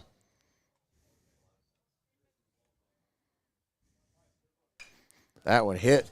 That's going to be, Yep, that's it gonna is. drop for We a got a base tie hit. game. Otterbacher comes up firing to the plate, but it will not be in time. Tie game. Wow. 3-3 is your score. And the Chieftains have come back from 3 down. No, they're not the 1 seed for no reason. That's right.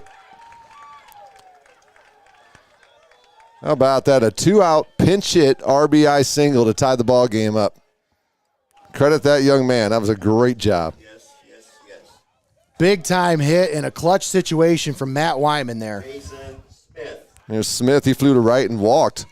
You still got to get the 3rd out here. 2-out hitting right here for the Chieftains, doing some damage. Well, remember Calvert's rally in the 3rd inning started with some 2-out hits as well. That's exactly right.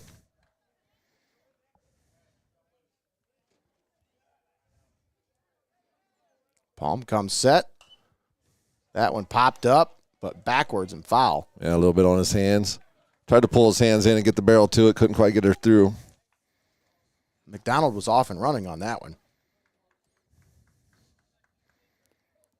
Well, both teams are going to, unless Hopewell goes on a crazy rally here, are going to have the top of their orders batting in the 7th inning. The 0-1 is outside. 1-1 the count. Calvert plates 2 in the 3rd, 1 in the 4th. Hopewell 1 in the 5th, 2 so far here in the 6th. Tied at 3 apiece. In the dirt.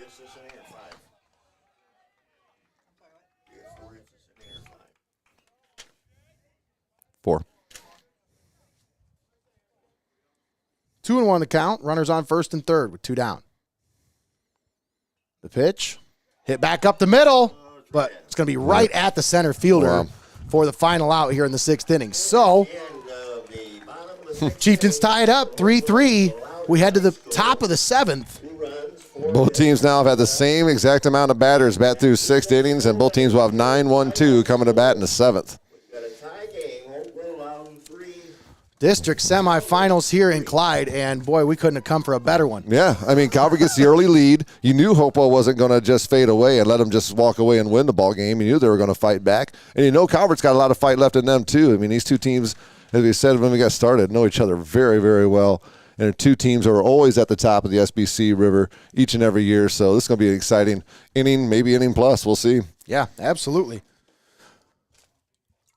Now it's about Moore getting back base on the runners. mound. Base runners. Get on base. Any way possible. Yep. Whether Force them to it's, make a play. Do something. Be patient at the plate. Try to draw a walk. Maybe lean into one or whatever you got to do. Get on base. Get on base. Find a way. Get on base, and when you're hitting behind, you do your job. Move the runners. It said 9-1-2 on both teams' batting orders here to plate in the 7th. Take a moment and thank all of our sponsors for bringing you today's broadcast here on Heart of Ohio Sports. Thanks to MST Sauce Company, First National Bank of Sycamore, Xcaret Mexican Restaurant, TPC Food Service, Your Legacy Federal Credit Union, Rodgers Flowers, Phillips Electric, Steinmetz, Signs and Graphic Inc., Reclaim It, Molyet's Farm Market and Garden Center, and Bookmeyer Printing. All proud sponsors right here on Heart of Ohio Sports. Here's Blake Coleman, a shortstop now. He's grounded to first and grounded to the pitcher. And Bohr misses with the first one. Buckled in, but Yeah. He fell for the batter. Strike all the way. Inside. 2-0 the count. there's the obligatory wear it from the Calvert bench. Like I said, any way possible. Yeah. Get on base. Yeah.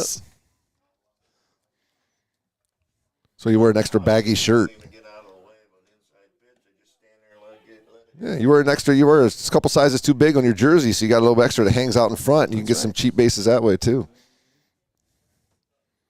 That one in there for a strike. 2-1 the count.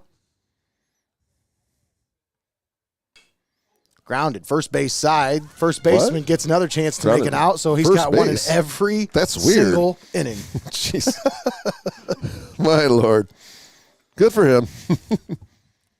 That's just Can't say he didn't do his job today. That's got to be a really good job. It's a plan of attack. You're going into this game knowing something about this lineup, and to see that so consistent, that's not an accident. That's not by coincidence. They have scouting reports on each one of these hitters from what they did against them earlier on in this year. Palm swings away, fouls that one back. Information is so much more accessible now than ever was before. I talked to a college coach recently. He said he was recruiting a kid. He watched every pitch the kid threw, like his entire high school career, in about 35, 40 minutes. Just one after another. Boom, boom, boom. In there for a strike. Yeah, Palm 0 for 3, a couple of ground balls to first and a ground ball to second. 0-2 the count. A 1 out on Nick Palm.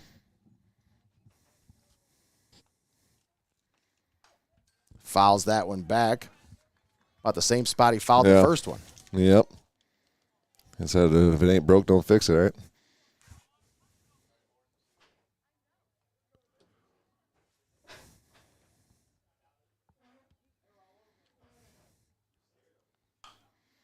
That one popped up on the infield. We better talk. Oof. And shortstop makes the play. Looked like they're with the left fielder charging on. I was getting nervous there for a second. I wasn't sure what was going to happen there. Right. Second out of the inning. Spawn 1 for 3, has a single, reached on an air, and also grounded to first. Senecas haven't been able to score since the 4th inning now.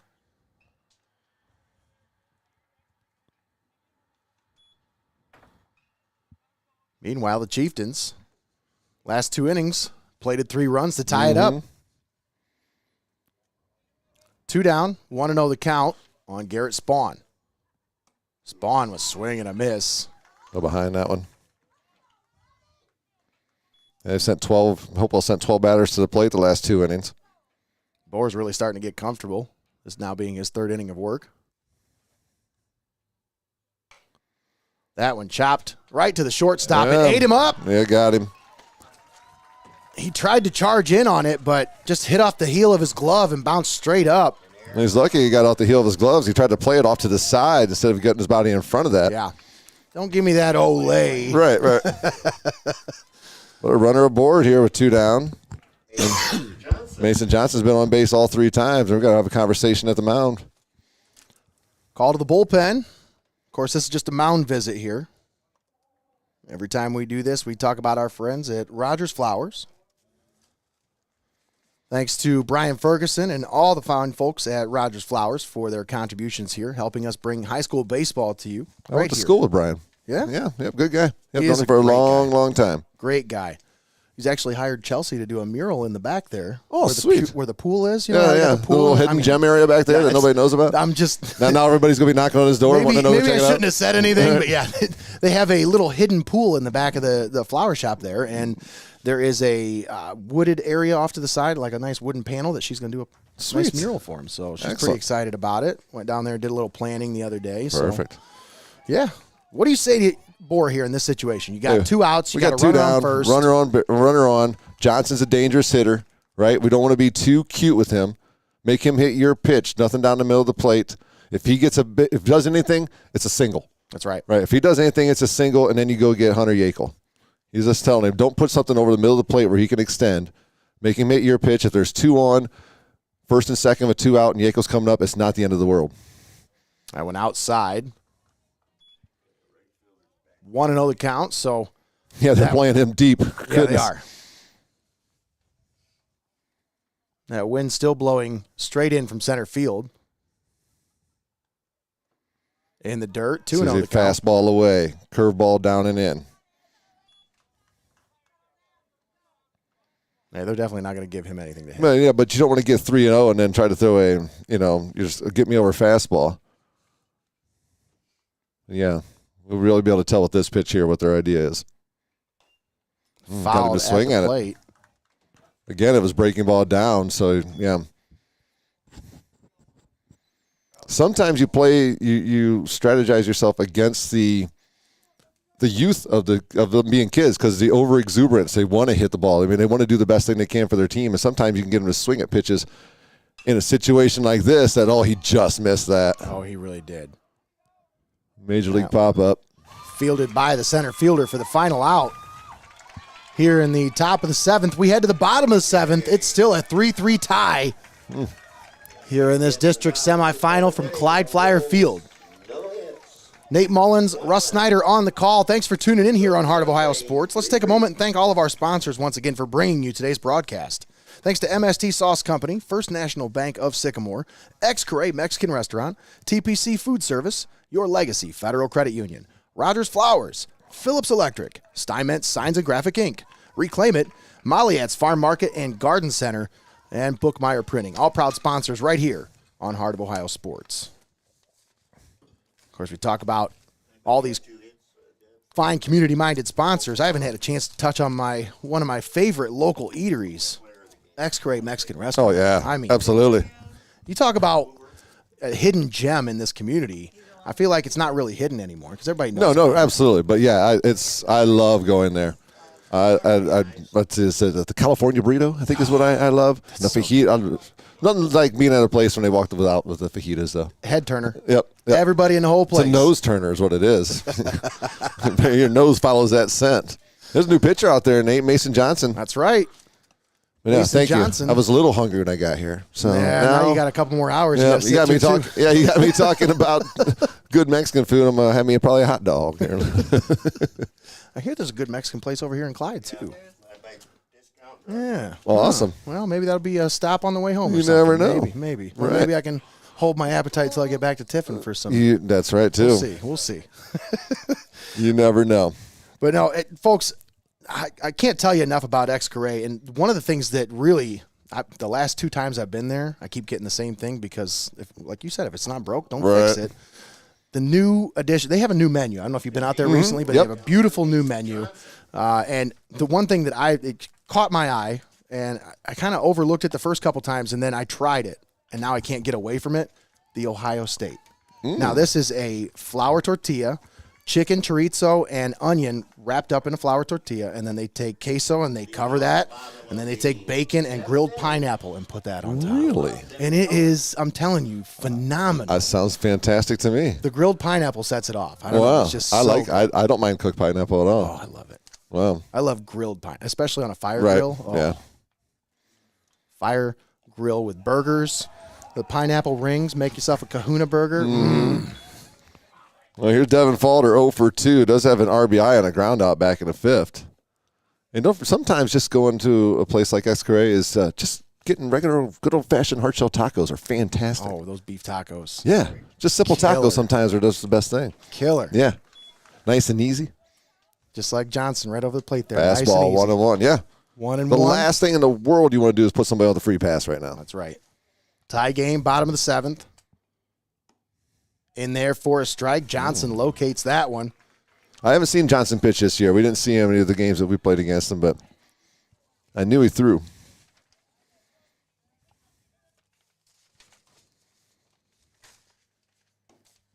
Low and outside, 2-2 the count. Johnson has 20 innings pitched on the season, 22 strikeouts, 11 hits, 10 walk batters, and a 1.75 ERA. Curveball. What a play by the second baseman, Blake Coleman. Diving stop to come up with the first out of the inning. Wow. Yeah, you got to beat off it right off the bat. It looked like it was going to be a leadoff base hit as soon as he hit it, but all you had to do was glance out there and foul the ball, and then once you saw Coleman have a beat on it, you knew he had a chance, and he made a nice play out there for the first out of the 7th. And now you got the top of the order coming on without anybody on base. 0 for 3, center ball. A couple ground outs to shortstop and a fly ball to right.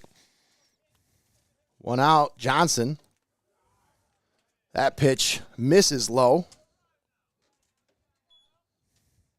Center ball. Usually batting right in the middle of that order. Now they got him setting the table here today. Yeah. Usually they got McDonald right at the top of that order. Yeah, I noticed he was batting down farther in the lineup. He was in the 6th hole today. Sometimes it's about riding the hot sticks, too. That's right.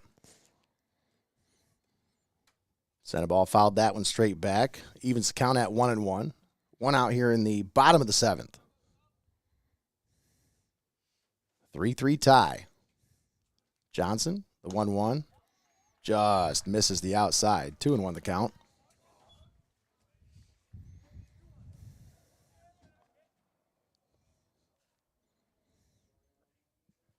Beautiful facilities over here at Clyde Flyer Field. Mm-hmm. Fun place to take in a high school football game, that's for sure. Absolutely. The 2-1 is in there for a strike. 2-2 the count on Cohen Senebal. Then called a few basketball games here as well. Got to watch Isaac do a biddy wrestling tournament over here. Oh, cool. Youth wrestling. Wasn't biddy.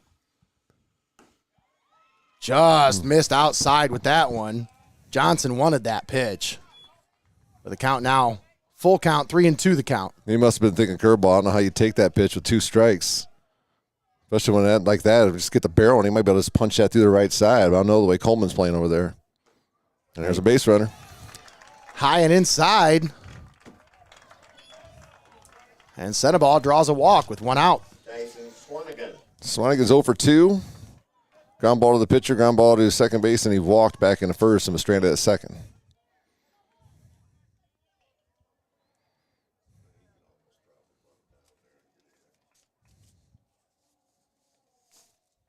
Shows bunt, tries to push at first base.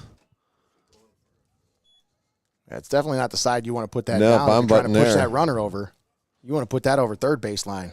Well, Spawn was playing even with the bag. He's in about 4 steps now. If he puts that on the third base side, it's just first and second with 1 down. Yeah.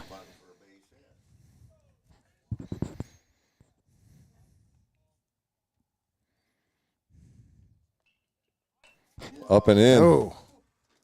He stayed with that bunt all the way through. Yeah. I would have pulled that one back. Yeah. 0-2 the count now, and they'll probably take off the bunt sign here.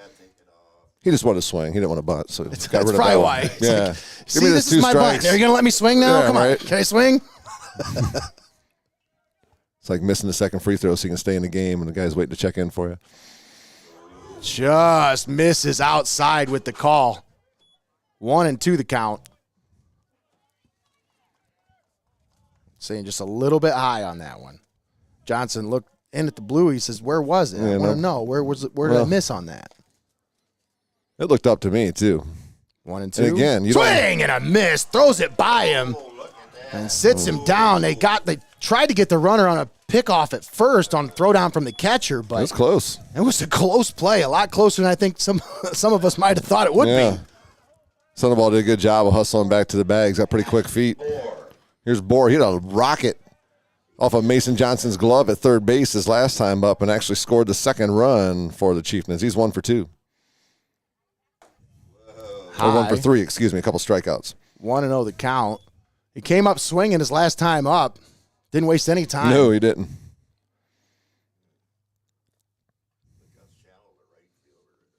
Runner on first. 2 outs. The 1-0 fouled back. Evens the count at 1-1.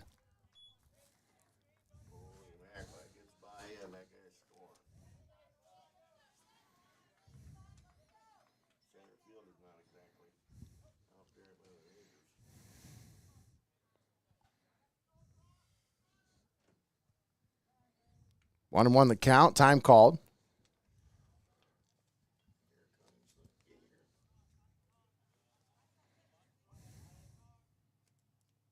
Bohr on the season with 30 runs scored. Johnson with a throw over to first. Can't say that was a snap throw. Yeah, right. He just said, here. Yeah. I'm just going to toss it over there because I have to, so it's not a balk. The 1-1. In there. Strike. Yakel tried to get him down at first again, but just wasn't there. Well, you got to be really on your toes as a first baseman with Yakel and third base as well. He's known to come firing up out of that stance and fire down to first or third with a runner just And I'm not sleeping. sure Paul was expecting that one over at first base. That's on that throw either. Runner goes. Swung on, popped up. Right fielder looks to be playable, and he squeezes it for the final out. So we got extra innings here, Yeah, folks. free baseball. Extras here at Clyde Flyer Field as Mason Johnson takes care of business. And 4, 5, and 6 coming up for the Senecas. That's right. So Something's got to give at some point. So we're going to extra innings, ladies Top of the 8th coming up. 3-3. It is still a 3-3 ball game. You can see St. Paul down the left field line, getting ready for second game. I thought I might be able to have time to sneak a hot dog in, but I don't know. I'll get you one. I'll bring one up here for you. We'll make sure you get one, Nate. Yeah, they'll give them time to warm up in between. Yeah, It's yeah, fine. they got to It's drag fine. the field. We're good. We're good. Yeah. We'll actually have a pregame show for the second one. There you go. Once again, Nate Mullins, Russ Snyder joining you live from Clyde Flyer Field for this district semifinal matchup between these two SBC River rivals. Mm-hmm. Of course, Hopewell took the first 2 matchups this season. The last one was a close one. Yeah, I think it was, didn't Calvert maybe have a lead up into the 6th Yes. or something like that? And then Hopewell tied it up in the 6th and yeah. then won the game in the bottom of the 7th at home in front of their home crowd. I almost feel like somebody's going to have to, is there going to be a mistake made or, you know.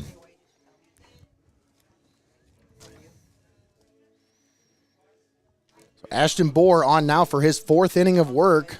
Some of these Seneca That's batters part of now it, have had a too. chance to get a second look at him now. Maybe a little bit more success here this time around. We'll see.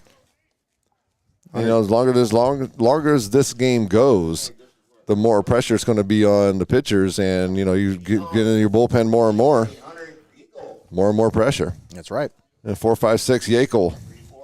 He's been on base twice. Single RBI, reached on the air and grounded to first base. In there for a strike.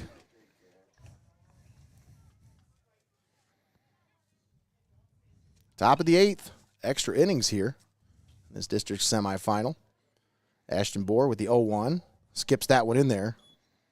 Evens the count at 1-1. Of course, stick around. We've got more high school baseball coming up. This is our doubleheader here in the OHSAA playoffs.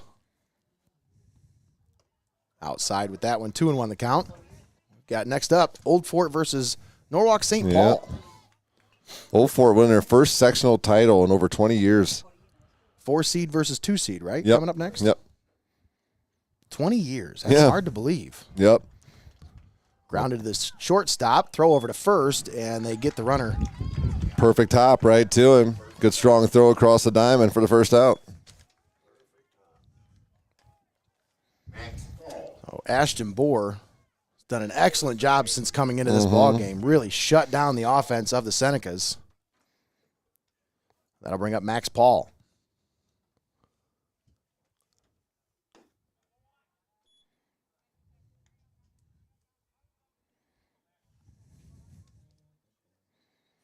Ball, a couple ground balls to third, a strikeout. The 1-0 from Bohr misses. 2-0 the count. He's got a little pop in his bat. I know he hit one out over at Newerville this year. I don't know if he has any more than that. You don't see about a lot of big home run numbers nowadays. Except for softball. Softball, yeah. Grounded back to the pitcher. Bohr recovers and throws it over to first for the second out. Couple of easy putouts so far here in the 8th for Bohr against the Senecas. That'll bring up Caden Otterbacher. His first plate appearance, right? Yes, first plate appearance for today. Caden Otterbacher. On the season, he's 3 for 9. All 3 singles.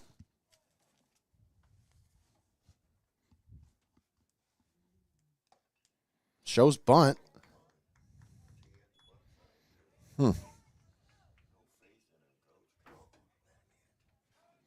0-1 the count. It didn't look real comfortable there. Yeah. The pitch. Swing and a miss. One-handed swing. One-hand swing with the right hand. I've not seen that. Because usually I follow through with the left and kind of. I've never seen that. That's like, I've never seen that. One time you see that, usually the left hand slips off the bat. Strike 3 called. Otterbacher watches that one on the outside corner, and Bohr sits him down 1-2-3. We head to the bottom of the 8th. Still 3-3 tie. 4-5-6 coming to bat for Hopewell-Loudon. Chieftains with a chance to make something happen here. Thanks for tuning in here on the Pulse of the Buckeye State, heart of Ohio sports. Let's take a moment and thank our sponsors for bringing you today's ball game. Of course, you guys get extra baseball today. So Right, they get more bang for their buck today. thanks to MST Sauce Company, First National Bank of Sycamore, Xcaret Mexican Restaurant, TPC Food Service, Your Legacy Federal Credit Union, Rodgers Flowers, Phillips Electric, Steinmetz Signs and Graphic Ink, Reclaim It, Molyet's Farm Market and Garden Center, and Bookmeyer Printing, all proud sponsors right here on Heart of Ohio Sports. Let's take a look at our Skycam brought to you by your friends at Reclaim It. Of course, this is a beautiful field, beautiful facilities here. And we couldn't thank the athletic staff here, Ryan Greenslade, and everybody over here for being so hospitable and Deb. accommodating. Yes, and Deb for allowing me to share some space with her today. Yeah, and feed me some information.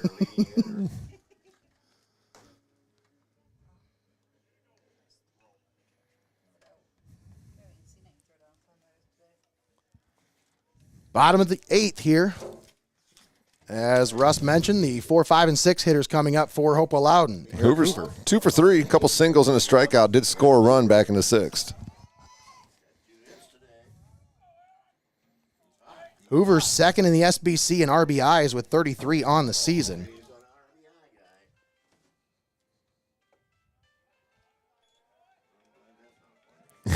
That's Christmas music. That's that time of year.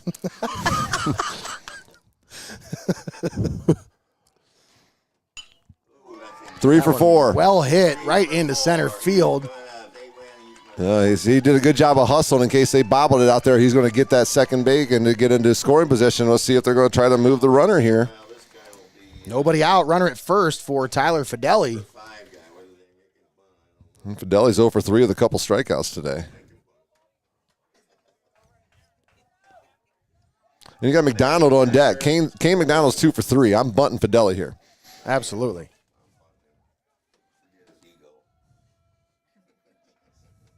Nope. Oh, they're swinging away. He watches that first pitch high for a ball. I'll tell you what, they put someone in an outside corner. You just punch one into that big hole on the right side.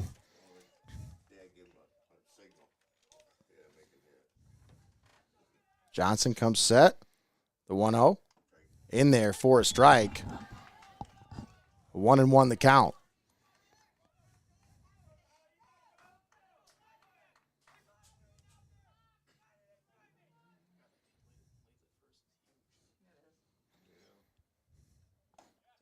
In there, strike Outside 2 corner. called.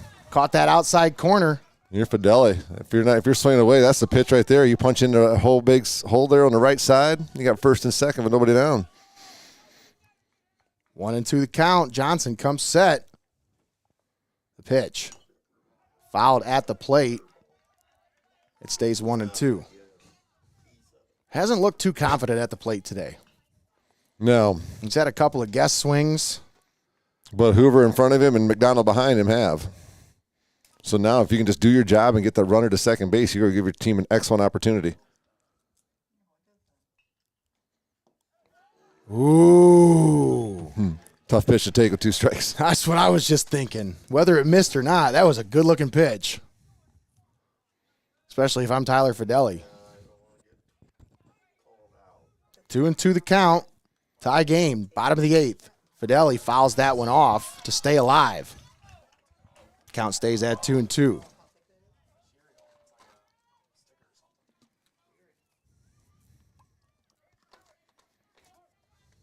Big gap in right center field as well.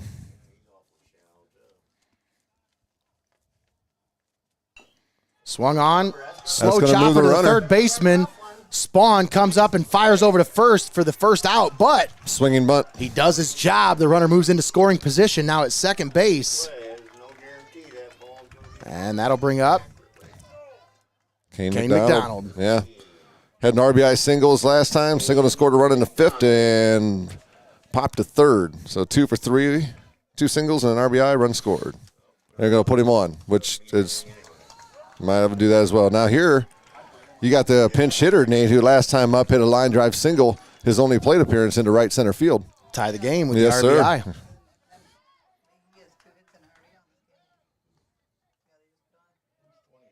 So they walk McDonald.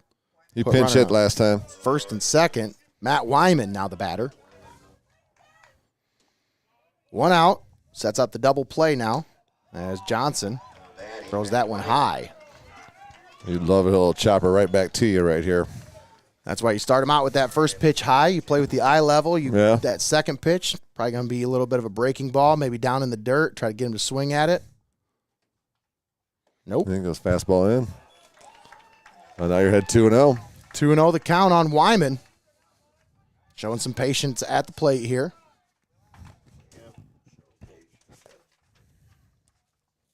Johnson steps off and calls for his catcher. They got to have a conference. Better safe than sorry. They're not on the same page. Yeah, and you got to be. Absolutely.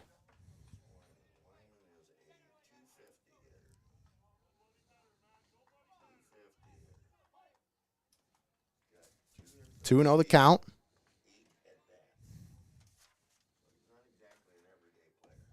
In there for a strike. Wyman takes that one. 2-1 the count. That looked like a good pitch to swing at. Yeah.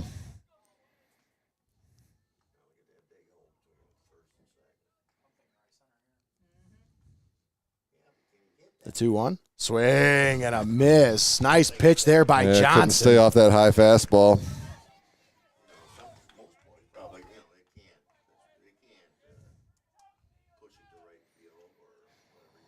Two and 2 the count. Runners on first and second. One out. The pitch. Swung on and fouled off to the right. Wyman stays alive. Count stays 2 and 2. Just got to keep throwing strikes. Absolutely. If they beat you from hitting the ball, shake their hand, tell them good job.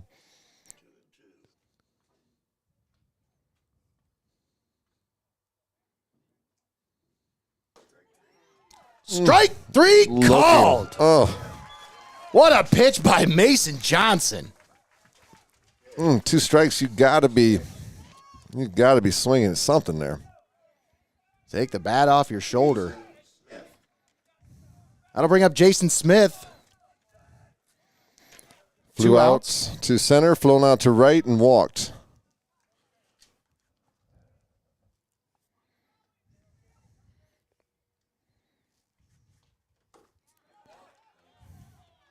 Called on to first, did not go, so 1-0 the count. I didn't think he did.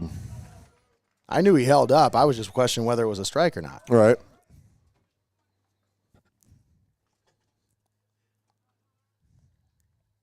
Johnson comes set, checks the runner at second. The pitch. Swing and a miss. Tied him up. Yeah. That was like a short-handed swing there. Yeah, the check swing just a little bit more.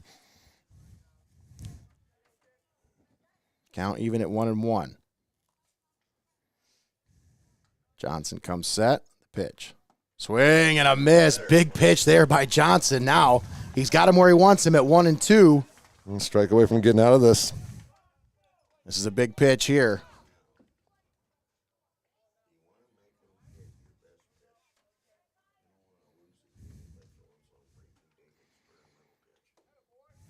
That one high.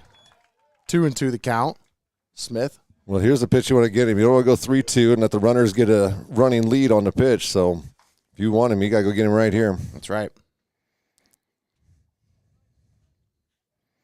The 2-2. Swing and a miss. Tied him up. Struck him out to end the inning. Wow. We head to the top of the ninth. It is still a tie ball game. 3-3 is your score. And Calvert out 7-8-9 coming up. So top of the ninth coming up here on Heart of Ohio Sports. This district semifinal is so good it takes 2 extra innings to decide at least. At least. At least. We'll see how many more it takes here. Top of the ninth once again. Tiffin Calvert coming up to bat. We'll see if Ashton Bohr comes out for his 5th inning of work here. He's not one to throw a whole lot of innings. Right. So I'm going to be surprised if he comes out to pitch here. We'll see. Well, no, we're going to have a pitching change as looks like Eric Hoover is going to take over. That'll be the third pitcher for Hopewell-Loudon today. Ooh. First one at about 58 feet. Let's see, Hoover's stats on the year, pitching-wise. 15 innings pitched, a .93 ERA, 18 strikeouts, just 4 walks allowed, but he has allowed 20 hits on the season. He's 3-0. Some of the numbers can be deceiving because they have their big 3 that they like to throw, and then you get some of your innings can come against some other teams as well. Yeah, we'll just some other teams. Yes. Yep. Let's just say this division's pretty top heavy. There's about 5 teams at the top that are just 5 or 6 teams that are just dynamite, but there's not much of a middle pack. No. It's either you're there's good a separation or you're not. There's a separation, that's for sure. Calvert, one of those teams, their record's really deceiving on the season, you know? Like, they've had some really close games, a lot of close games, a lot of one-run games. Yeah. And most of those are losses. Yeah. And last year, a lot of those were wins. Yep. Yeah, they had a good run last year. Had some good players, and I knew they were going to be down a little bit this year, but I knew you couldn't count them out. You never can. Coach Coleman does a really good job with the kids. Yeah. And Calvert Tiffin's got a lot of good baseball players in it. Both Tiffin Columbia and Tiffin Calvert every year are pretty competitive. Columbia have a great year this year. Calvert putting on a little run here to get to the district semis. Harry Schultz leading off the top of the 9th here. He's got a hit. He's 1 for 3. Still tied at 3-3. Hoover, first pitch, low. 1-0 the count. So Singled, made his way over to third in the 4th. Got stranded there.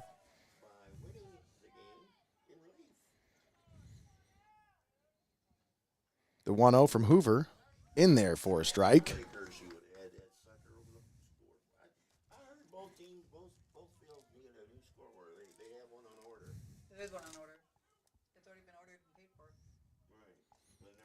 The 1-1 from Hoover, that one high and outside. You could see that one coming out of his hand.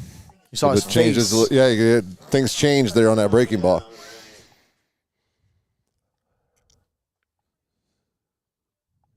The 2-1 from Hoover, that one misses. 3-1 the count.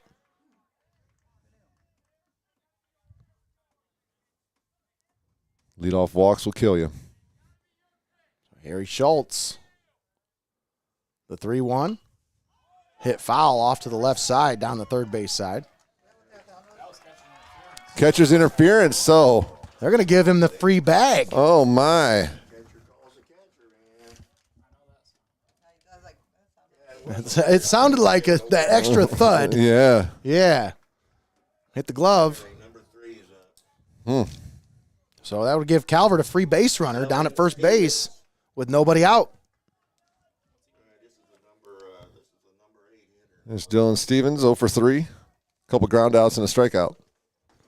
Not bunting. In there for a You strike. would think your 8-hole hitter would be bunting here. That was my thought process, but we'll see what the call is here. We'll see what the plan of attack is. 0-1, swing and a miss. 0-2 now the count. He's way behind that one.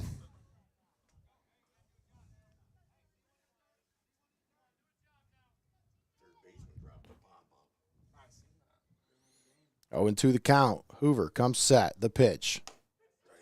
Sits him down On 3 pitches. on 3 straight pitches.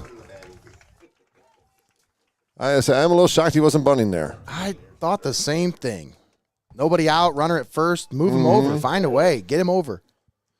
Now Blake Coleman, he's 0 for 3. He does have an RBI on a bouncer back to the pitcher.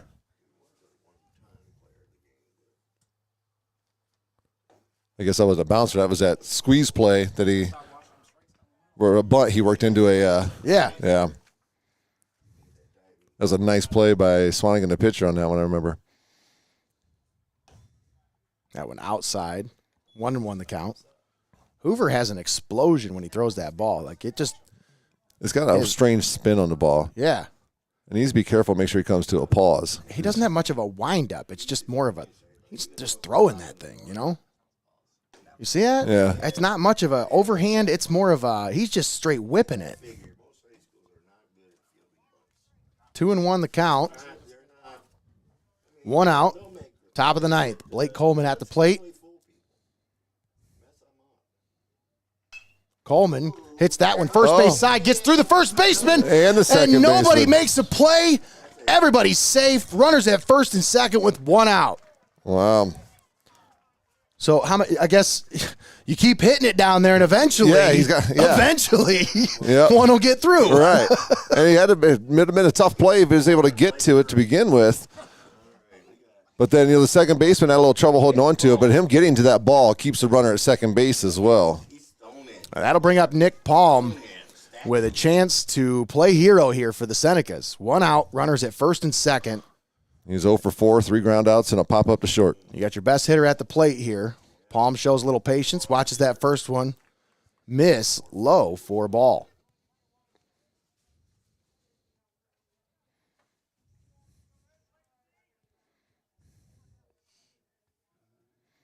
Top of the ninth. One out. Hoover comes set, the 1-0. Palm hits this one into right field. No man's land here. Somebody's got to call for it. They make the catch. Second baseman comes out to make the catch for the second out. Wow. You would think that was just the right fielder's ball. I think that was Swanigan. Yeah, Swanigan goes out and makes the play for the second out of the inning. So, 2 outs. Runners at first and second. Senecas did most of their damage here with 2 outs in this one. Let's see if they can get another 2-out hit. And right here was the young man that got it going with that single. They put 3 RBI or 3 singles in a row back in the third with 2 outs. Swing and a miss by Spawn. Late swing there. Oh, and you see his step. His foot was outside the foul line there. Head was facing towards the umpire out there by shortstop.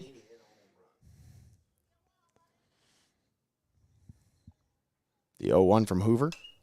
That's better. Spawn hits that one, and it could drop. Nope. No, it's not going to. Hangs up there for the right fielder to make the play, and that'll be the final out here in the top of the ninth. We head to the bottom of the ninth, still tied 3-3.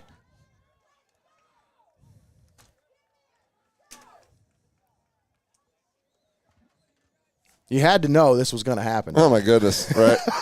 Yep.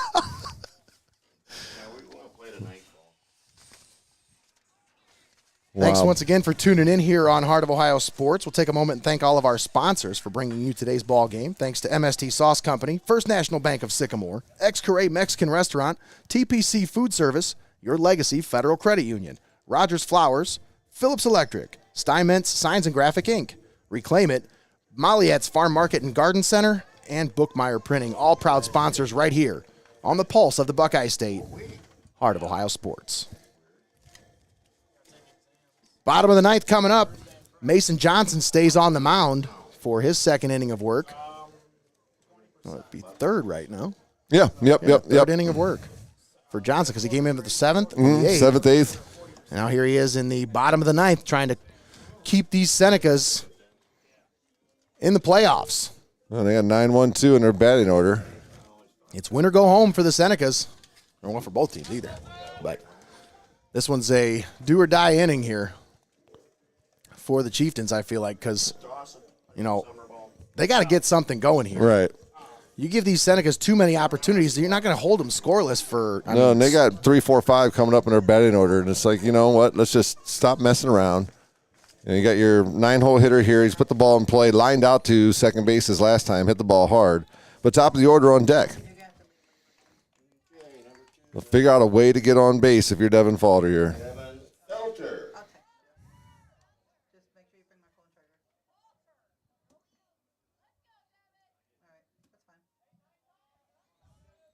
Devin Falter, the batter. First pitch high.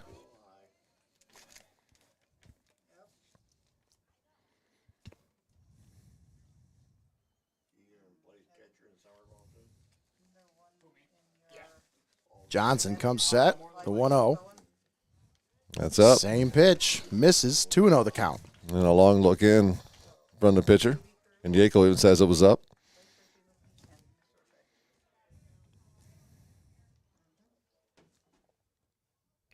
The 2-0. There you go. That one's in there.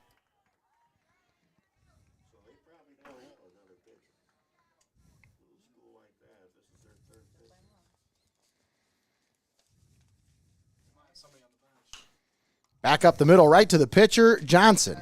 He's going to overhand throw to first for the first out. Took his time. I was going to say the same thing, but Get over there, bud. he thought he had plenty of time. So Cohen Seneball coming up to bat now. Yeah, he's 0 for 3. Did reach on a walk. He's got a fly ball to right and a couple ground balls to short.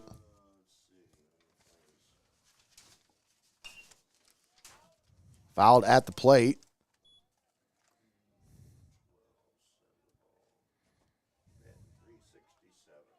Seneball batting .367 on the season.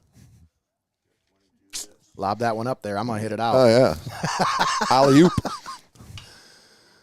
That one hit slowly to the shortstop. hurry. He's going to have to make a hard throw, and he he got gets him him. at first. What a throw by Palm. Good strong throw across the diamond. He's Well, we probably said- got one of the strongest arms at shortstop. Well, we said coming into this game in the SBC River, we're probably seeing the 2 best defensive shortstops in the River Division. And there he throws out his counterpart. 2 down. That'll bring up Tyson Swanigan.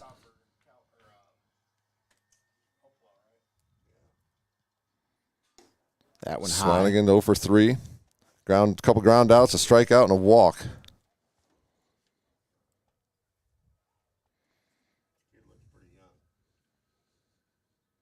The 1-0.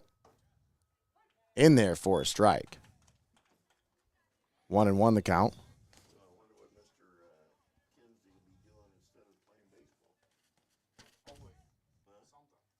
2 outs.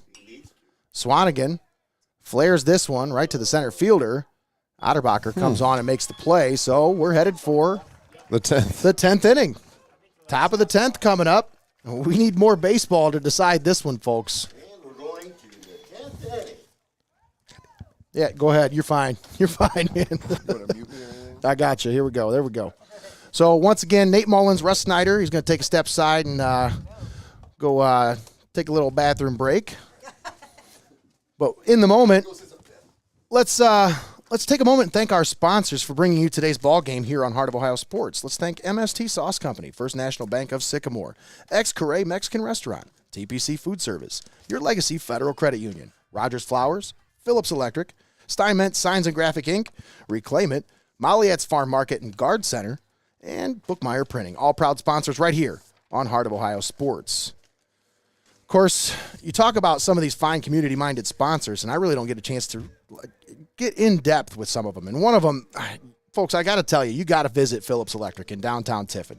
Authorized dealer of Whirlpool products, Whirlpool, they advance the technology to the point of simplicity, creating innovation that's forward-thinking. Great design that fits seamlessly into life and is truly a pleasure to live with. So if you're looking for Whirlpool or Maytag or Kenmore products in Tiffin, or if you have any questions, why don't you give Greg and Tom Phillips a call at 419-447-3934 or simply stop by Phillips Electric at 176 South Washington Street in Tiffin at any time. They'd be happy to assist you. Trust me, it's not just a place to go shop for appliances. They've got so much more, and they're willing to help. They fix appliances. A lot of times people go to them, they say, my dryer's broke. It doesn't work. It's just not heating clothes. It's still spinning, but it's not heating. Tom will help you out. Most of the time, it's just a simple fix. He'll tell you, hey, $20 part. If you can fix it yourself, go bring me the part. I'll test it, see if it works. He's a great guy. He does a lot of great things for the community, and one of them is being a proud sponsor here for high school baseball on Heart of Ohio Sports. That first pitch misses high. Mason Johnson, the batter for Tiffin Calvert. As Eric Hoover on for his second inning of work. The 1-0 to Johnson in the dirt. 2-0 now the count. This is a guy you don't want to play around with. You definitely don't want to fall behind 3-0 and just give him a get-me-over fastball like we were talking about earlier. He'll make you pay. He can square up on the ball. And that one in there for a strike, so 2-1 the count.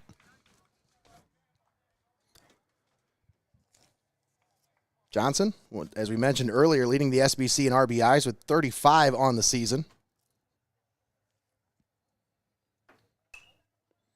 That one hit foul off to the left side.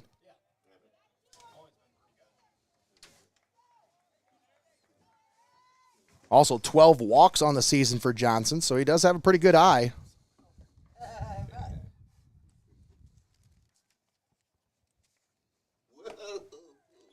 That one way outside, 3-2.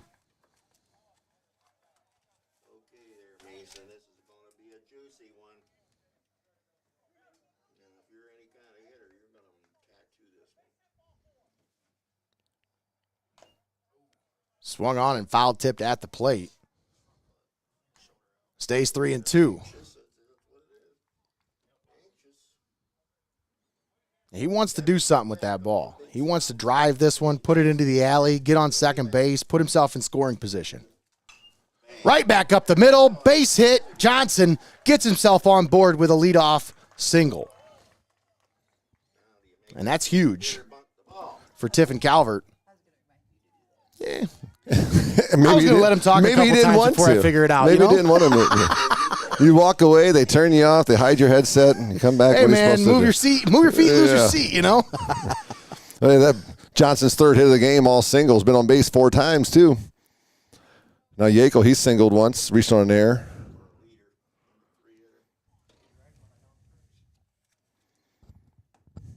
That pitch in there for a strike from Hoover.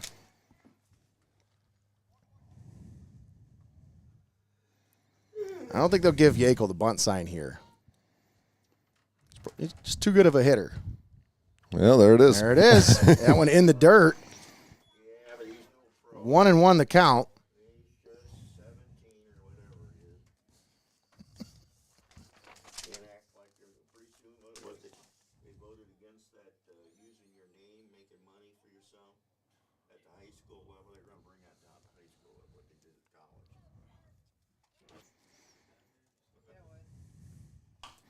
Two. Chopped to the shortstop. Ate him up. He underhands to second to get the lead runner. What a play by Sandoval. Even though he made the error, still was able to make that play and underhands it to the second baseman for the first out. So they get that lead runner. That's important. Yeah, you don't make the 2 mistakes there. You make the 1 mistake and make up for it. You still got the lead runner. You probably weren't going to get 2 on Yako anyways. So really no harm, no foul. Nice heads-up play there by Sandoval. Able to stay with it. Still tied at 3. Here in the top of the 10th. Paul 0 for 4 with 3 ground balls and a strikeout. That's one thing the Flyers never did this year. They're playing some good catchers this year. They're not pros. You gotta make them. 0-1 the count, 1 out. Runner at first. That one catches the outside. 0-2 the count. They're even better catchers when you don't run. Yeah, they're the all-star team. The 0-2 from Hoover. Swung on. Hit slowly, but it going to get through. That took a weird hop of a rock. It really did. It hit the lip of the grass and kind of took a right turn. But no harm. That was a hard play for Smith down there to make. Yeah, either way, I don't think he was going to get the out. That was a slow roller. Right, yeah. That'll bring up Caden Otterbacher. I just talked to him outside the Porta-John. Yeah? He was waiting to go next. Like, I didn't know you were here. You could have went first. Has he grown like 5 inches since basketball season? Yeah. Like, jeez. Nice bunt. Lays it down right in front of the pitcher, and that'll move both runners over. And he's safe. He beats the throw at first on the double clutch from Hoover. He didn't really have to. The reason the double clutch is the second base was late getting there. He went to throw it, and he was still a couple steps away from the bag. So bases are loaded with 1 out. This is a boy that can hit the ball. I don't know whether he squeezed him or not. He squeezed earlier one time. Well, we know that now. Why is that guy not in? And that'll bring up Harry Schultz. Last time up, he got on base on that catcher's interference. I'd test that third baseman. Bases loaded, 1 out.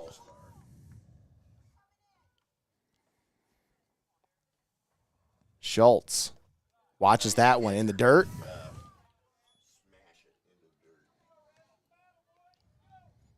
Bohr does a nice job keeping that one fun. Certainly.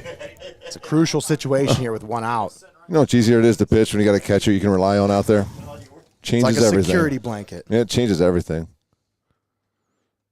The 1-0 in there for a strike. Nice pitch from Hoover.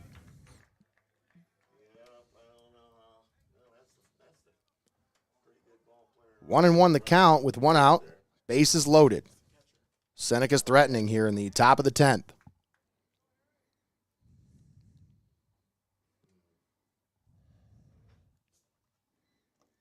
In the dirt. 2-1. That's a big pitch here. You can't go 3-1. No.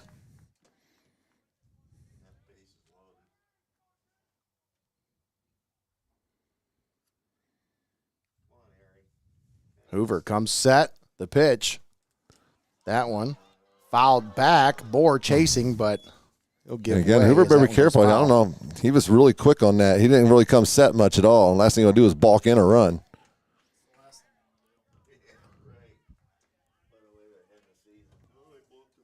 You gotta be careful with that. 2-2 the count. One out. Schultz trying to make something happen here. I hit him. He Oh. plunks the batter. You see how he got trying to get out of the pitch? That seems like everybody's like, Wow. Yep. they don't try to get out of the way. He turned, but He did turn away from him. he turned, Yeah. but he didn't turn away. He kind of turned into it, turned that elbow. Take one. Well, when you turn away as left-handed batter, the elbow's naturally going to come right. out. That's so absolutely right. That's why they can't really call anything on that. I mean, you have wow. So Tiffin Calvert scratches across the run on the hit by That's exactly pitch. right. Take the lead 4-3. That first pitch high. 1-0 the count. Stevens 0 for 4, a couple strikeouts, a couple groundouts. Both times hit the ball's been to the right side.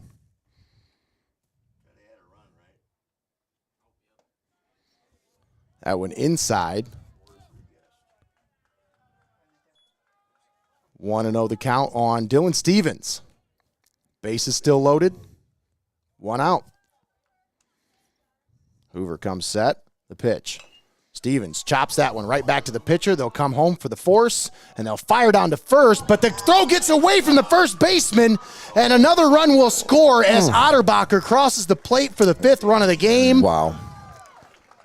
Well, I thought at first that Hoover needed to get that ball to the catcher. He kind of lobbed it to the catcher if you want to turn 2 on that. And I think that then he had to hurry the throw. Yep. And it caused the throw to go high. Yeah, that should have been a quicker throw to the plate. Yeah. As opposed to the lob. Blake Coleman. That'll bring up Blake Coleman. Seneca's now leading 5-3. Wow, that's a humongous run. But now 2 outs here in the top of the 10th. Batter calls time as the extended look in from Hoover causes him to rethink things. I always love those batters coming out with no gloves. Mm-hmm. I love it. Yep. Yeah. Pinky lock. That one is going to be flared right into right field. It'll another drop base for a hit. base hit. 1 run will score. They'll round third. Nope, they're going to stop. He's going to hold him up at third. So Coleman with a nice Wow. piece of hit and puts himself Put at the second bat on base. the ball. That's all you got to exactly do. it. Put the bat on the ball. Good things will happen. Get yourself an RBI, his second RBI of the game. So runners at second and third with 2 outs. Senecas have plated 3 here in the top of the 10th. They take a Wow. lead 6-3, and they're going to intentionally walk Palm. Yeah, you have to. So third time's the charm, Blake. That's the first time Paul's been on base today. That's right. Now Spawn, he's been on base 3 times. He's singled and twice has reached on an error.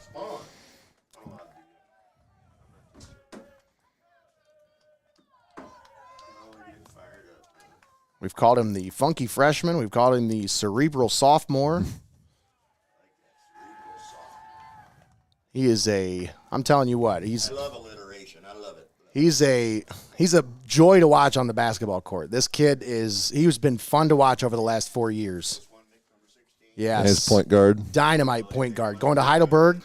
He'll be a Heidelberg commit, play under Coach Andy Buhai in that controlled chaos theme over there.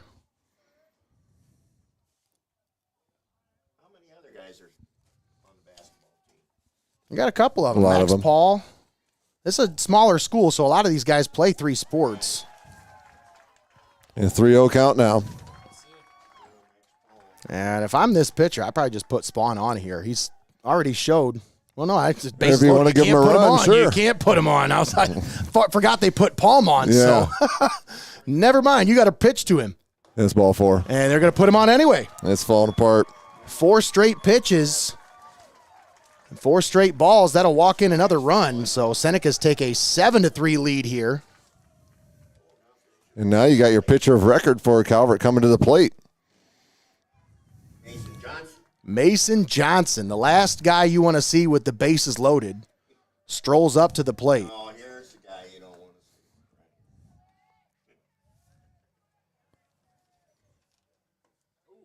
to see. Oh, that was a good-looking pitch. I'll Yeah, tell strike you. 1. He hit against the toughest team in the league. I remember that. 2 outs, 0-1 the count. Bases jacked. It's going. Well, it's out there yet. It's still going. 7-3 Tiffin Calvert. He tried to say it hit him. If that would have been it, I mean, Mason, If it did hit him, you if still. if it did hit him, the umpire's got to say you put your elbow into That's that. right. You just leaned He into totally stuck his arm into that. it. He tried to wear it. Hit him. He tried to wear it, but it's not a corsage from Rodgers Flowers, so. Right. Which maybe next year it could be part of their uniforms. Maybe you should. Maybe that could be part of your game day attire. You should start wearing a corsage to the games. I got to bring something. Right. That could be my thing.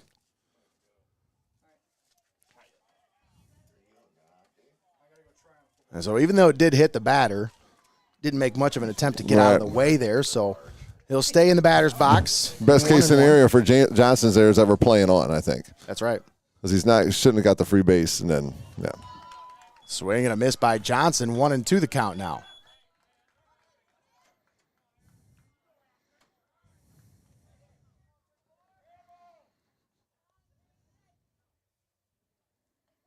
The 1-2 from Hoover. Swing and a miss by Johnson, but it gets away. Just a piece at the end of the bat. Must have just got a off piece. the end of the bat, yeah. Just a little nick on it. It'll keep him alive at 1-2. Well, Hopewell will have 3, 4, 5 in their batting order. Ashton Board leading things off when they come to bat in the 10th.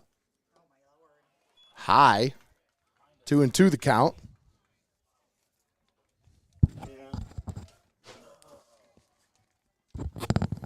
And it's 4:30. Time for first pitch for the Old Fort and St. Paul A game. little bit late. Just a little bit. That one foul tipped back. Yeah, swung at ball 3 there, but understand with 2 strikes, can't be choosy. Trying to stay alive here.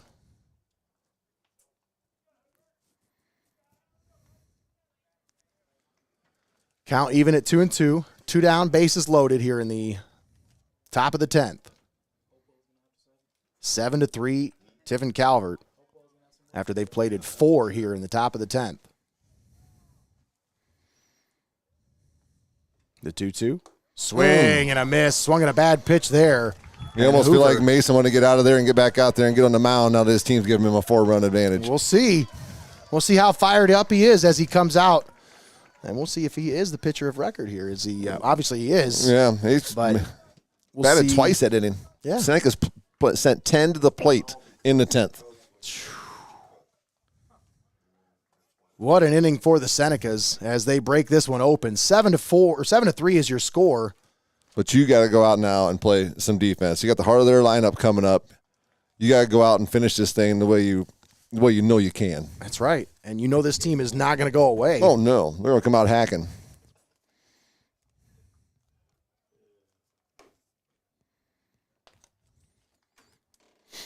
You say 3, 4, and 5 hitters coming Yeah, up. Ashton Bohr, Eric Hoover, Tyler Fideli. Yep. Last time, well, back in the 6th, excuse me, Bohr and Hoover went back-to-back singles, and they both scored a run. So far in the game, Hoover's 1 for 4 with a single. That line shot to third base, a couple strikeouts and a fly ball out.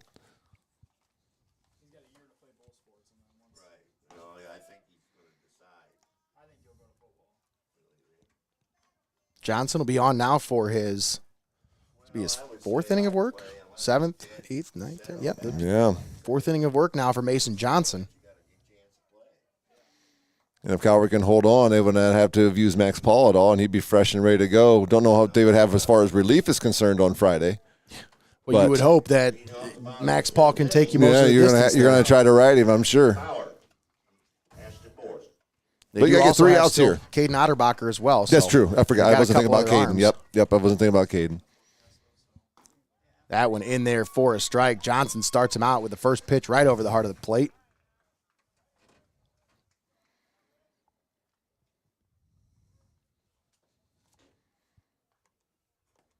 Swing and a miss. 0-2 the count. Bohr, the SBC Player of the Year in the River. He's going to pop this one up. Center fielder camps under it. Looks to be playable. It is. There's one. And it's the first out of the inning. Eric Hoover. Been on bring base up 3 times. Eric Hoover has definitely made an impact in this game, and Yeah. had this game, if this game goes the other direction and they able to come up with a big rally here, I'd say he's probably a big reason for it. He's one of those guys that's played a big part today. They scored a run as well back in the 6th. That curveball dropped in there for a strike. The 0-1 from Johnson. High. Yeah, breaking ball stayed up. Got to finish that pitch, pull that down with him.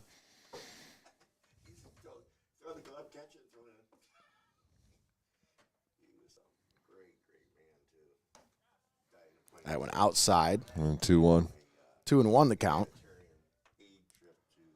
This game approaching football broadcast territory. Yeah, right. Coming up on 2 hours and 40 minutes now. Yeah. Hoover Just like the first batter. puts that one into center field, and Otterbacher will squeeze that one for out number 2. So Seneca's 1 out away from making it to the regional final. District final. I said twice. I know. Twice now. That's what I'm here for. Here's Fidelis, 0 for 4, a couple strikeouts, one looking, one swinging, and a couple ground balls to the left side.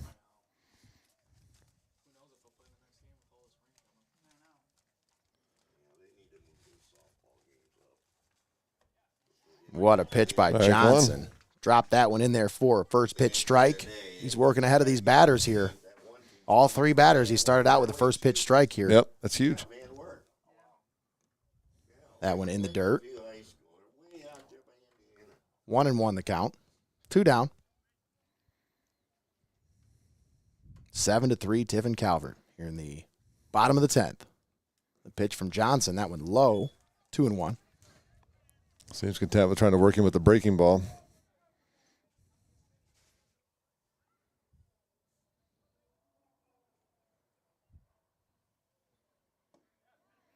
Low once again. 3-1 the count.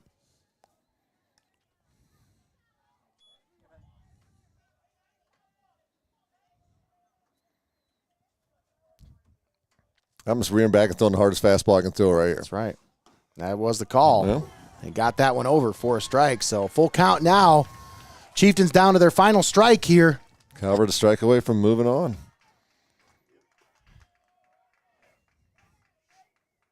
The 3-2. High. So he draws a walk. That'll put Fideli on And first. that's all you can do is get on base, give your team a chance, stay alive. That's right. Yeah, good speed and a good stick here. And Kane McDonald coming to bat. He's been on, I think he's been on base 3 times today as well. And he was intentionally walked the last time. Yeah, yep. 2 base hits, has an RBI.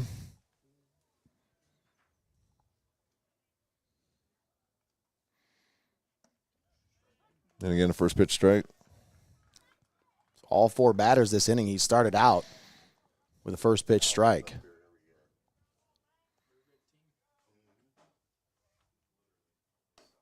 Outside. 1-1 the count. Cohen sent a ball.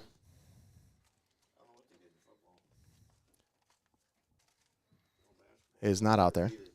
I was wondering where you're going. I was like trying to find a transition for that. I'm like, no, it's not him. It's 13, not 12. Getting ahead of myself. That's all good. That's what extra innings will do to you. I know. So get a little stir crazy. I'm starting to think about the next game already, and it's not even done yet. We got to finish this one first. 3-1 the count. Mason Johnson's sitting there thinking the same thing. We got to finish this. Finish. 3-1 the count.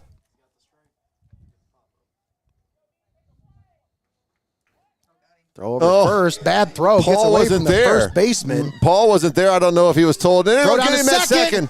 Oh, and my. they get him at second for the final out of the game. Oh, boy. The old 1-3-4 pickoff with an error mixed in the middle of it. Wow. Wow. What a ball game, folks.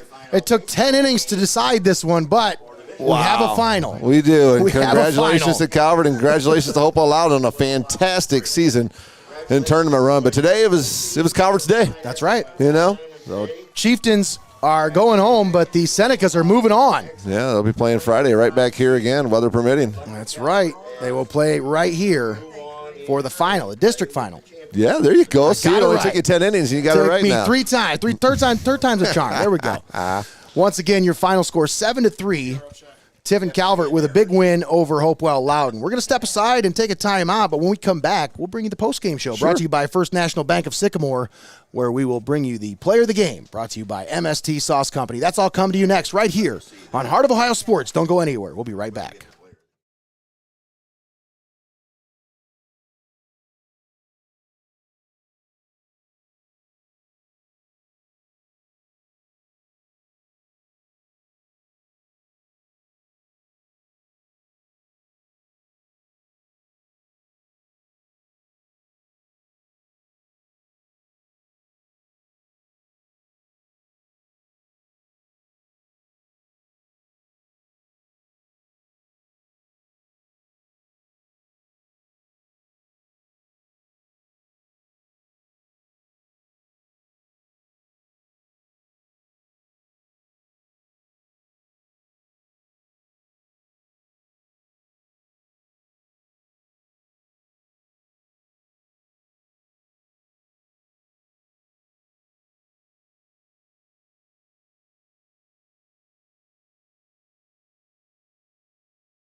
All right, welcome back. We're here at Flyer Field in Clyde, Ohio. That was a heck of a ball game. That's great high school playoff baseball right there. You know, it's a district semifinal. You got the team who ran the River Division of the SBC pretty much the whole year until Lakota caught him at the end.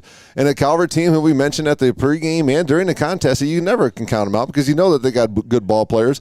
Record doesn't show the quality of team that they probably are, but you can't be a bad team to get to the district final. Absolutely, and records are deceiving, and I tried to tell everybody that all year. When I talk about this Calvert team, I don't think they're as bad as their record says they are. This is a team that's played a lot of close games, like I mentioned earlier, and they've got a lot of talent on this squad from top to bottom, and they've got some depth as well. they've got a lot of different arms. I mean, you saw 3 different arms today. They still have 2 other arms they can throw at them on Friday. So this is a deep team.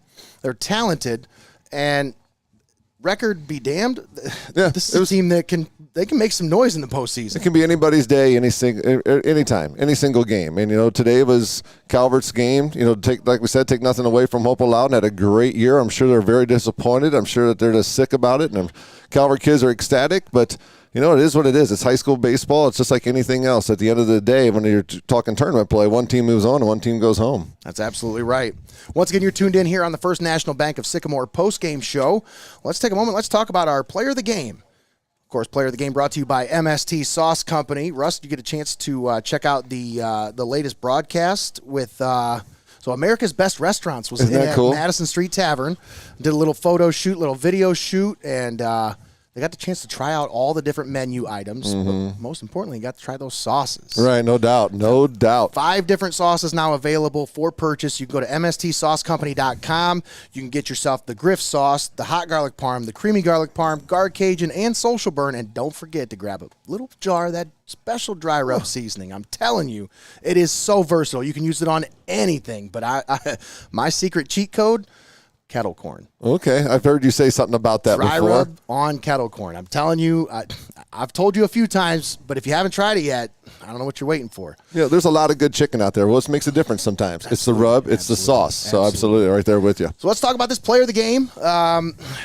This one was hard because there's a lot of different guys that contributed. Yeah, absolutely. But one really stood out. Well, he had 2 base hits his first times up to the plate, and then he walked in the 5th. Actually had another hit in the extra innings, going 3, 4, 5, I believe, with a walk, and ends up being the winning pitcher in relief. What did he throw? The final 4 innings to get the win. Scoreless relief for Mason Johnson, and I think myself, if I have any input on it today, I'd say he is who I think deserves a player of the game today, the MST player of the game. So there you go. There's your MST Sauce Company player of the game. I think I'm 100% in agreement. Yeah. He was the one that stood out to me, especially towards the end of the game. His composure on the mound, the way he was able to work himself out of situations. He got himself into a little bit of a jam, but didn't get too upset, didn't get too flustered. He just settled down, he worked, and he pitched his ball game. And I'll tell you, that was a heck of a ball game from Mason Johnson. Congratulations. You're our MST Sauce Company player of the game. So, Russ, any final thoughts before we wrap things up? Great job by the young man Coleman as well for going out there on the mound as a young sophomore and keeping his team in the game and giving his team a chance to win the game. He was in control the whole time he was out there. The Calvert, but neither team, I don't think, hit the ball as well as they would have liked, but Calvert played better defense today. They walked less players, and the errors really ended up being what may have cost Hopewell-Loudon in this game, but it's a win for Calvert. They move on. They'll play the winner here of Norwalk St. Paul and Old Fort, and Hopewell just has to go home and get ready for next year. It's a tough loss. It's a tough way to go, especially against a team that you're so familiar with. You almost would prefer to run into a team that you maybe have never seen before, and if they get you, oh well. Now you got to live with the fact that Calvert knocked you out of the tournament. But it is what it is. Shake their hands, tell them good job, and move on forward. As we always say in basketball, it's really hard to beat a team 3 times in the same season.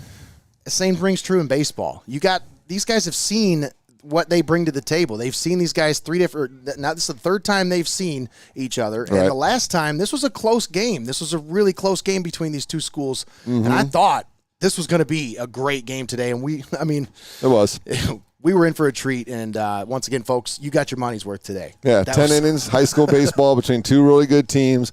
It wasn't like it was a big shellacking. Both teams came out and played good baseball. We had good pitching, timely hitting, and just one team had to win. That was Calvert. That's right. So once again, your final score 7-3, Tiffin Calvert. It took 10 innings, but we got a final here at Clyde Flyer Field. I want to take a moment and thank all of our sponsors once again for bringing you today's broadcast. Thanks to MST Sauce Company, First National Bank of Sycamore, Xcaret Mexican Restaurant, TPC Food Service, Your Legacy Federal Credit Union, Rodgers Flowers, Phillips Electric, Steinmetz Signs and Graphic Inc., Reclaim It, Molyet's Farm Market and Garden Center, and Bookmeyer Printing, all proud sponsors right here on Heart of Ohio Sports. Well, folks, that's going to do it. Russ, I want to thank you once again for coming on with me. Well, you know that you can pleasure. count on me. You know you can count on me anytime you need somebody. Just all you got to do is give me a call or a text, and if I don't have something else going on, I'll be here, man. You know that. Well, this is the first time you and I got to call a game. I know. It's actually it's been overdue. It's an honor. Honestly, really.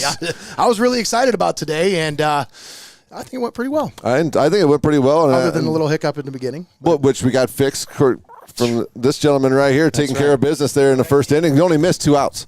2 outs, that's it. Only missed 2 outs. And all Coming things through in the considered, clutch. you know, I do this for a living as well, and I know that when there's mistakes and you can get things fixed in that timely of a fashion, that's a win. That means we've got a good crew. That's Thanks a to win. Greg once again for all of his efforts today. Thanks to all of you for tuning in. And don't go anywhere. We'll be right back in just a little bit with another baseball game. That's right. We've got a doubleheader coming to you live from Clyde Flyer Field as we've got the Old Fort Stockaders and the St. Paul Flyers coming up next right here on Heart of Ohio Sports. Don't go anywhere. We'll be right back. Just a little bit. Let us take a break.